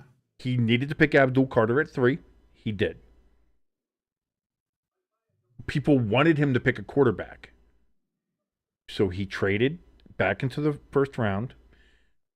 Not a hefty price, a couple of pick swaps and a couple of later round picks. And got a quarterback that they felt comfortable with more than the one that everybody thought they were going to get in Shedeur Sanders. But like I said, if you read some of the things coming out and what people have been saying from the insiders and, of course, everybody, the anonymous sources and blah, blah, blah, but that Shedeur had a bad interview with almost everybody he went to. Like he did not make a great impression. Yeah. So how much of that has a bearing on this? Well, I think we're finding out.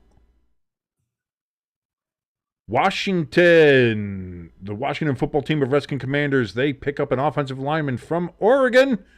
Offensive tackle Josh Connerly Jr. He gets picked up at pick number 29 from Oregon. Making a trip from Oregon all the way out to D.C. Well, really Maryland, but that's okay. So now we are down to picks 30, 31, and 32. Now, does Buffalo trade with Kansas City and help them? Do they do it again, those motherfuckers? Those, God damn it. If they do that again, I swear to Christ.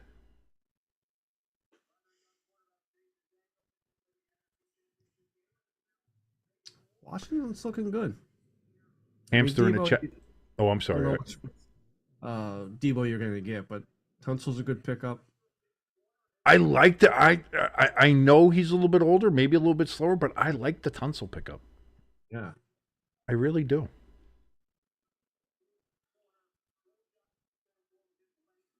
So the Bills now on the clock at 30. Do we get a trade? Do they pick? Do they trade with fucking Kansas City? Buffalo may explode. The entire city. Maybe Western New York. All of it gone into Lake Erie. Just gone. Just exploded. A little bit into Lake Ontario. A little bit into Lake Erie. It's just gone. Exploded. All of it too. Not just Buffalo. It's going to all the way. Syracuse, gone. Just gone. It's going to blow it all up.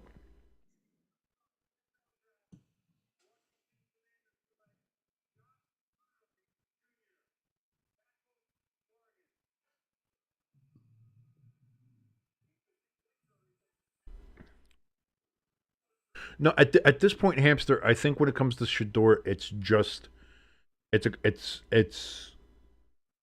I think people were concerned about his mobility. I think people were concerned about his readiness to play. And then I think if the reports coming out about his interviews with these teams is to be believed, you take those two factors and then the fact that he seemed to be as bad in his interviews as he was, or as is being reported, allegedly. It's all of that together is just a recipe for falling deep into the draft.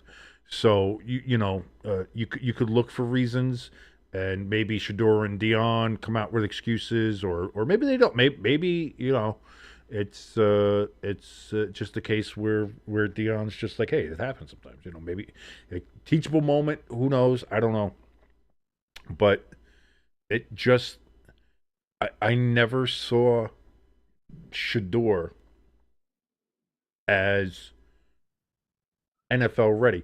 And you say you think it's off the field stuff, but there's nothing off the like. What do you mean off the field? Like he's not drunk driving. He's not known for doing anything crazy like that. He's not, he didn't kill anybody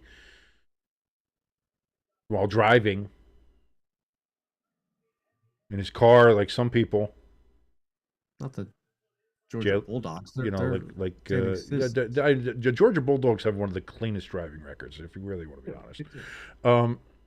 So when you say off the field, like, it's when I hear off the field stuff, that's what I think. That's not the case with Shador. He is fine, squeaky clean, all that kind of stuff. If you're just talking about attitude, like, I don't mind somebody who's cocky. I don't mind somebody who has an attitude if they're good enough. Again, bullshit to talent ratio. There has to be a bullshit to talent ratio. And you can be good and have way too much bullshit, and it's like, well, that outweighs the good. Now, you can also talk a whole bunch of bullshit, but you're so fucking good. It's like, all right, well, he backs it up. So what are we going to do?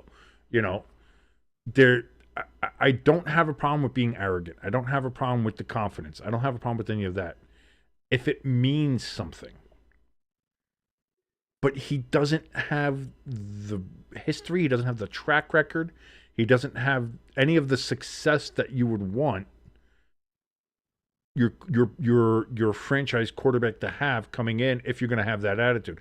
You're going to have that attitude, you better have a reason to back it up, and he doesn't.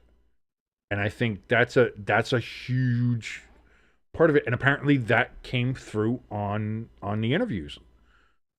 And it's not just the Giants. It's a lot of the teams. We wouldn't be at the last 3 picks in the first round where he's still not picked if it was Giants head coach Brian Daboll at a press conference just now announced that Russell Wilson will be the starter for the New York Giants going into the season. So I would imagine the Giants depth chart right now is Russ, Jameis, DeVito, and Dart. I disagree with that. And then depending on how the season goes, you'll have Dart go and be the emergency quarterback. I think Dart's going to be the number 3 guy right off the bat. Do you think the Giants just get rid of DeVito? They just signed DeVito. Did they get rid of him? Try to trade him away. Trade him? I would feel bad. I like the kid. I do like the kid.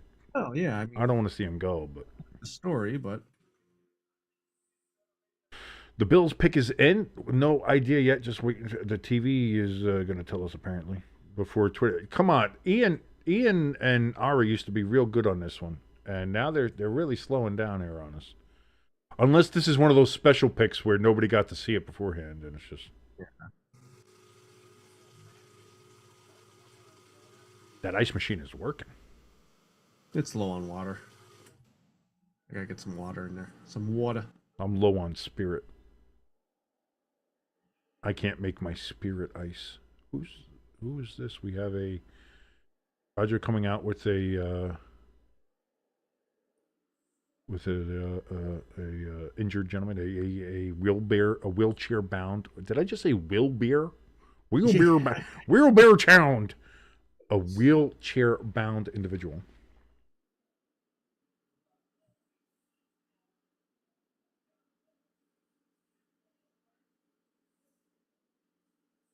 ELS in the chat says, I don't think DeVito won't be a Giants player by the start of the regular season. Do you mean you don't think he will, or do you don't think he will? You're double negative me here, so I'm not sure. I don't think DeVito won't be a Giant, so he will be a Giant. It's sort of like I hope he is. I hope he's on the team, whether it's on the practice squad, whatever it is. I hope he's with the team. Ow! Sorry, punched the mic. Is that number 3, number 4? Number 2, I think actually. You're doing good. You're doing good.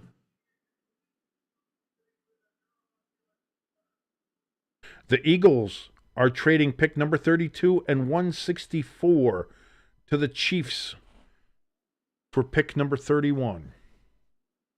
Maxwell Hairston is who the Bills picked, cornerback from Kentucky. 164. That's like a 4th or 5th round pick. So the Eagles are currently on the clock.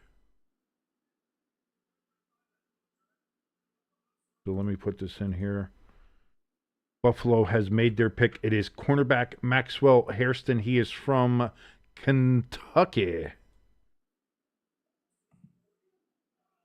So Philadelphia gives up an extra pick there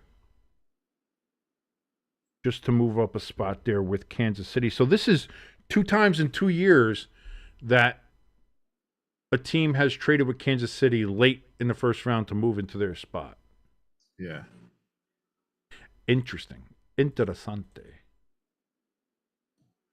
Well, no, Kansas City moved back. Last year, Kansas City moved up and took. Right, but I'm saying it was late in the. I didn't say it was the exact same fucking trade, Jimbo. Well, the way you said it sounded like. I said it was the second year in a row that late in the first round, a team made a trade with. Oh wait, there we go. I had messed that up. I don't know why. Yeah. So either way, listen, it doesn't fucking matter. What matters is Eagles are on the clock.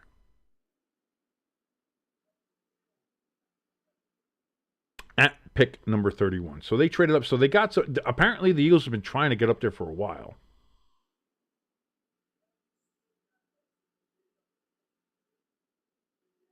I'd say Will Johnson, or it was a waste of a trade. So yeah, Kansas City traded pick number 31 in exchange for pick number 32 and a 5th round 164.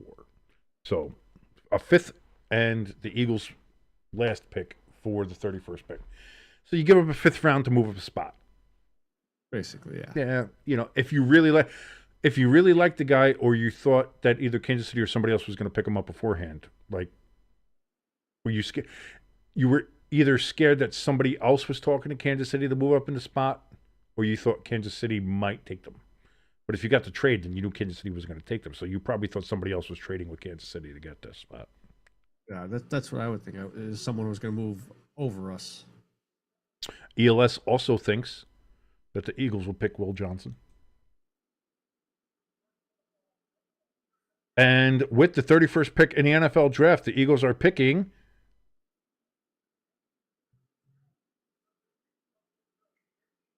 wait a minute. They're showing me two different pictures here. Is this one of the other? Hold on. Yeah, hold on. Conflicting reports. There we go. But it was the Eagles are picking. Even Ari thought it was going to be Johnson, but it's not. The Eagles select Alabama linebacker Jihad Campbell at number 31. Linebacker Jihad Campbell has been picked by the Philadelphia Eagles, who they have traded up for to pick at 31 here in the draft, and that leaves the Kansas City Chiefs on the clock. So you're going to go, well, I guess we got depth at linebacker now. You got Trotter Jr. that's supposed to be stepping up this year. You got Bond that we just re-signed. Maybe he's not working out as well as everybody thought. Maybe that's why. Maybe you try to hedge your bets here. Yeah. But there we go. Kansas City now in their usual position at 32, last in the draft. 3-time Super Bowl champions. They've been there 5 times in the last 6 years or whatever it's been. Liam in the chat wondering if the Eagles are committing jihad.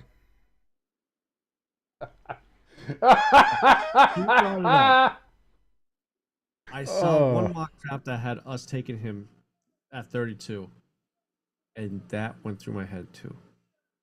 Allahu Akbar. I was calling him Campbell. I'm not calling him by his first name. Every time he gets a sack, somebody should play that. That should be the thing that goes over the Lincoln Financial Field loudspeakers. Allahu Akbar! Oh, Jesus. Oh, no. You want to talk about the amount of trouble you'd get in for doing that? Oh. Whew. Chiefs are on the clock.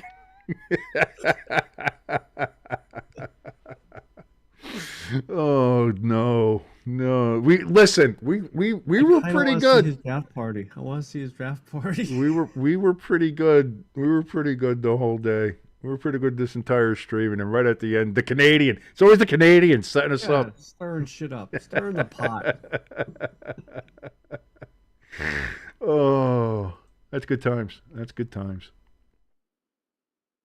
I'll tell you what. This year was better than last year. As far as just doing the stream, again, we were really brand new to trying to do this stuff last year. This year was pretty good. Well, you know what? I just thought about it, and you like you just said, last year with the draft was really, really brand new to us. Yes. We got to give a shout out to the chat.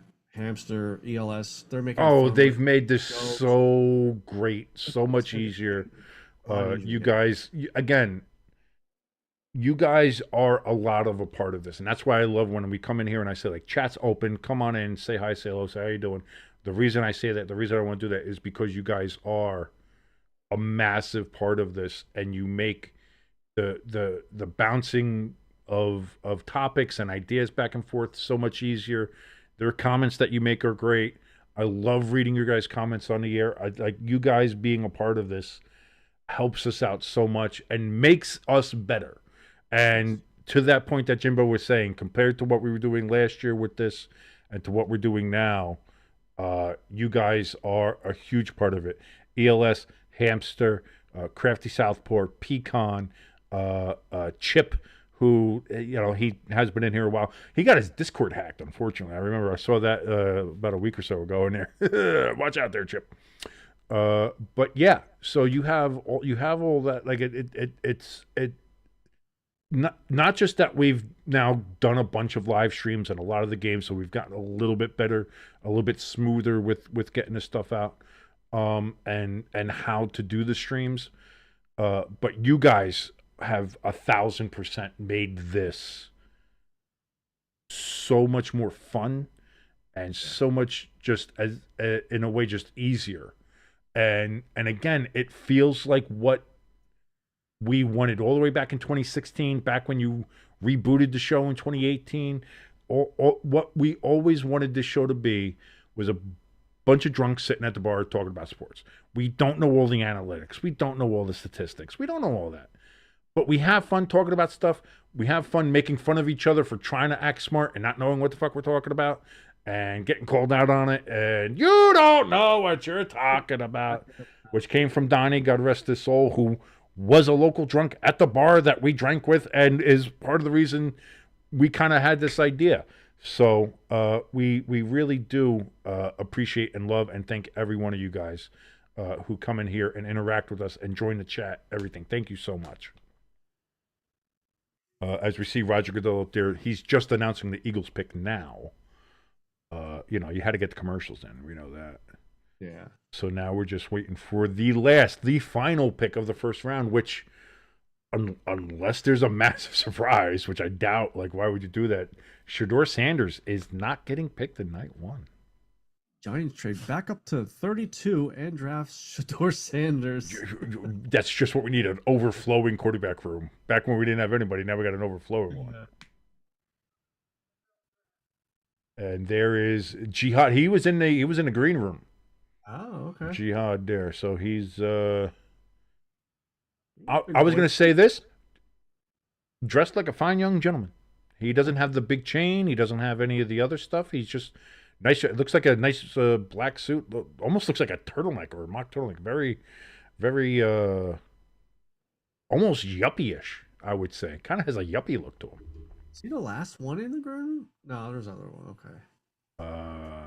Liam in the chat says, I'll have to pop in here more often. Please, brother, if you can, jump on in here. We'd love it. Again, I love it. I would love to kind of have a bit of a sports logo board reunion here. Would love to get Frank in here. I'd love to get Frank. Have an interview. Just have a Frank special. Have a Frank the Tank special. Me, Jimbo, and Tank.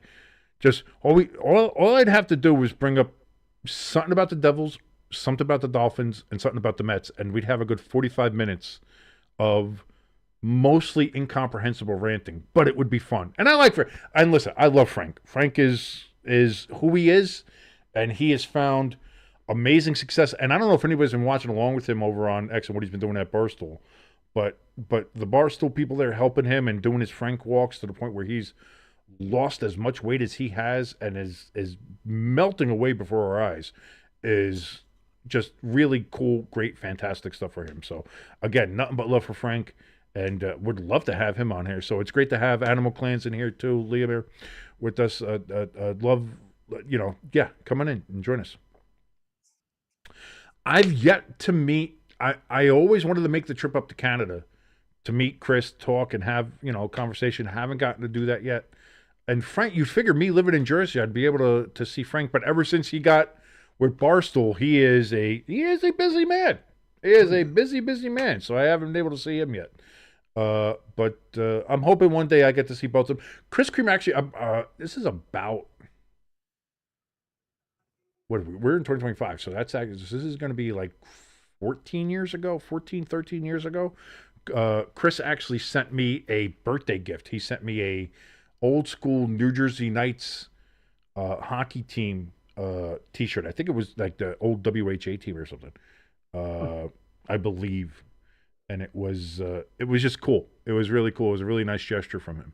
And as logo nerds, you could send each other as a birthday gift retro, defunct team logos on T-shirts and stuff. That's just what you do. So that I remember that. I still remember that to this day. I appreciate it tremendously. So yeah, hopefully one day I get to go and meet some of the people that I've known and met on the boards, because I like a lot of them. And if you're a logo nerd like me, go check out the boards over there at sportslogo.net, and you have some good times there. And Jimbo, it's over. And by that I just mean the first round, because the Kansas City Chiefs, with pick number 32, have picked from the Ohio State University left tackle Josh Simmons. Josh Simmons is the final pick in what was a very offensive and defensive line heavy first round draft. Kansas City left tackle Josh Simmons from Ohio State. And that's it. Yeah. The first round of the NFL draft is over. It is done. Let it be. So there, let it be. Let it be. Let it get that fucking. Will you please get that pennant? Oh, stop it. Stop it. No, don't make me get the spray bottle. But yes, first round is over. Jimbo, before we get the fuck out of here, what are your impressions of the first round? I'm kind of glad Shane did pick right, because I'm hoping that you guys win 8 games this year. Get another year with him and Dable just to watch you guys go. I just want the rivalry back. I want to go into a year and be like, hey, I can win the King James belt again. It can happen. Because every year I just go in there and it's like, well, I'm not getting it. I'm not getting it. Week 1, I just gotta get stamps. I'll mail it to you. Yeah. But Sanders dropping all the way out of the first round. I thought for sure That's I think that's 1,000% the story. You're 100% right on that. Yeah, and that's about it. Yeah, I agree. I think Shedeur Sanders is the story of the night. Him falling out of the first round. That teams that were quarterback desperate, and by that I mean New Orleans and Pittsburgh, both passed and both didn't trade back in to get him. The Giants, who weren't quite as quarterback desperate because we got Russell and Jameis, still found a way to get back into the first round to get what could it be. I like it because it's a little low risk. Yes. Because if he works out, he works out. If he doesn't, he doesn't. But you have something there now to fall back on just in case. Yes. And you didn't overpay for it. You didn't screw yourself for it. And you did the most important thing. You picked Abdul Carter at 3. So perfect. I think it worked out as good as you could hope for if you were the New York Football Giants.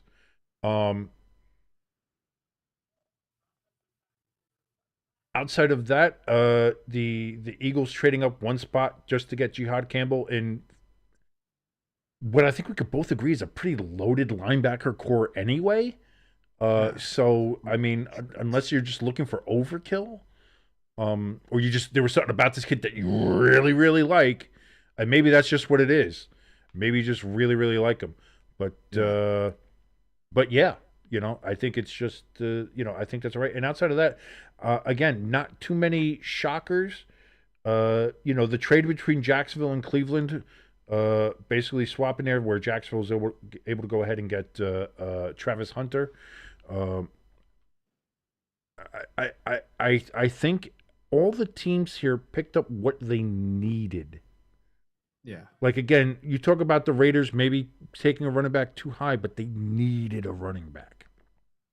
So getting Genty, I think, is actually a good pick. Maybe a little high, but he would have been gone at any other place. You don't know where it is. So I can see that. Jets picking up offensive line help. Needed it. Cleveland getting an interior defensive lineman to complement the edge rushing of Myles Garrett. Maybe that's what you need too. You have Myles good on the edge for the pass rush and everything on the outside. You just needed that interior force to stop that. ESPN here, by the way, saying, I guess that's from Pro Football Focus, Shador Sanders had a 3% chance of making it to the second round. Well, that 3% turned into 100 because he is in the second round. Animal Clans, by the way, just in a chat, I just want to go to this because he was talking about Frank the Tank, and I love this. After going to a Mets game, Frank messaged him to see what he was up to, told me I was going to a Devils game that Tuesday, and he arranged to meet me there.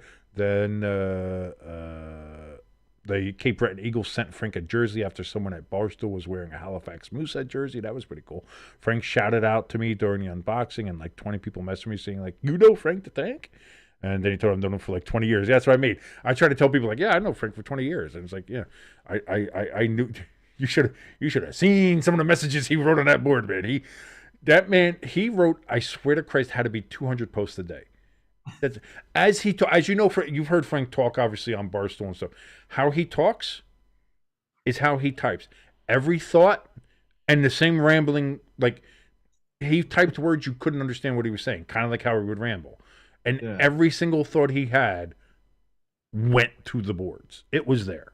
He was on there all the time. That's just what he did. So that's what I try to say when because people have recently in the last couple of years tried to say they think that Frank the Tank is like it's a show. It's just something he put on. I try to tell people I've known the guy for 20 years. I've talked to him a couple times. I've obviously interacted with him a lot on the boards and stuff. That's Frank, baby. Yeah. That's 100% genuine. That is who he is. So that's just what it is. So maybe we'll get him on the show one day. I'd like to see that. Maybe help us get a couple numbers. That'd be nice. But again, thank you so much, everybody, for joining us here. The draft is over. Well, the first round of the draft is over, but our coverage of the draft is over because I'm not doing fucking rounds 2, 3, 4, 5. Fuck that shit. But you can follow along. If something big happens, wherever Shador goes, maybe I'll jump on and we'll do a quick little things like that. He had like 120,000, I think, before he got banned as far as posts. Yeah, no, he was a posting beast. Yes, but again, thank you so much for joining us. If something happens with Shador, maybe I'll jump on there with a quick short or something, and we'll talk about it for a little bit. But yeah, story of the night, I think, so far is Joe Shane didn't fuck up. Yes. And Shador Sanders drops all the way to at least round 2. And like ELS said, does he fall around 3? I would have said no, but maybe? I don't know. We'll have to see. But while you're still here, hopefully you're still here, go ahead, one last time, very free. All you have to do, hit that like, share, subscribe. Sharing right now probably doesn't do anything. But, maybe people see the old live. Maybe they'll watch through the live again and be like, hey, I need to get caught up. But hit that like, hit that subscribe if you're not already subscribed. Thank you so very much. If you want to help us out even more, we have the donation station and merch store link in the description below this video. Until something. I don't know. Maybe I'll do the Devil's live stream tomorrow. I don't know. We'll see how I'm feeling. And we'll see how other things go. Again, trying to get more video and content out and stuff like that. We'll get there. But until then, I'm your boy King. That's your good friend Jimbo right over there. We are Stay Tuned Sports. It has been a pleasure. Everybody, please have a great evening. Drive home safe.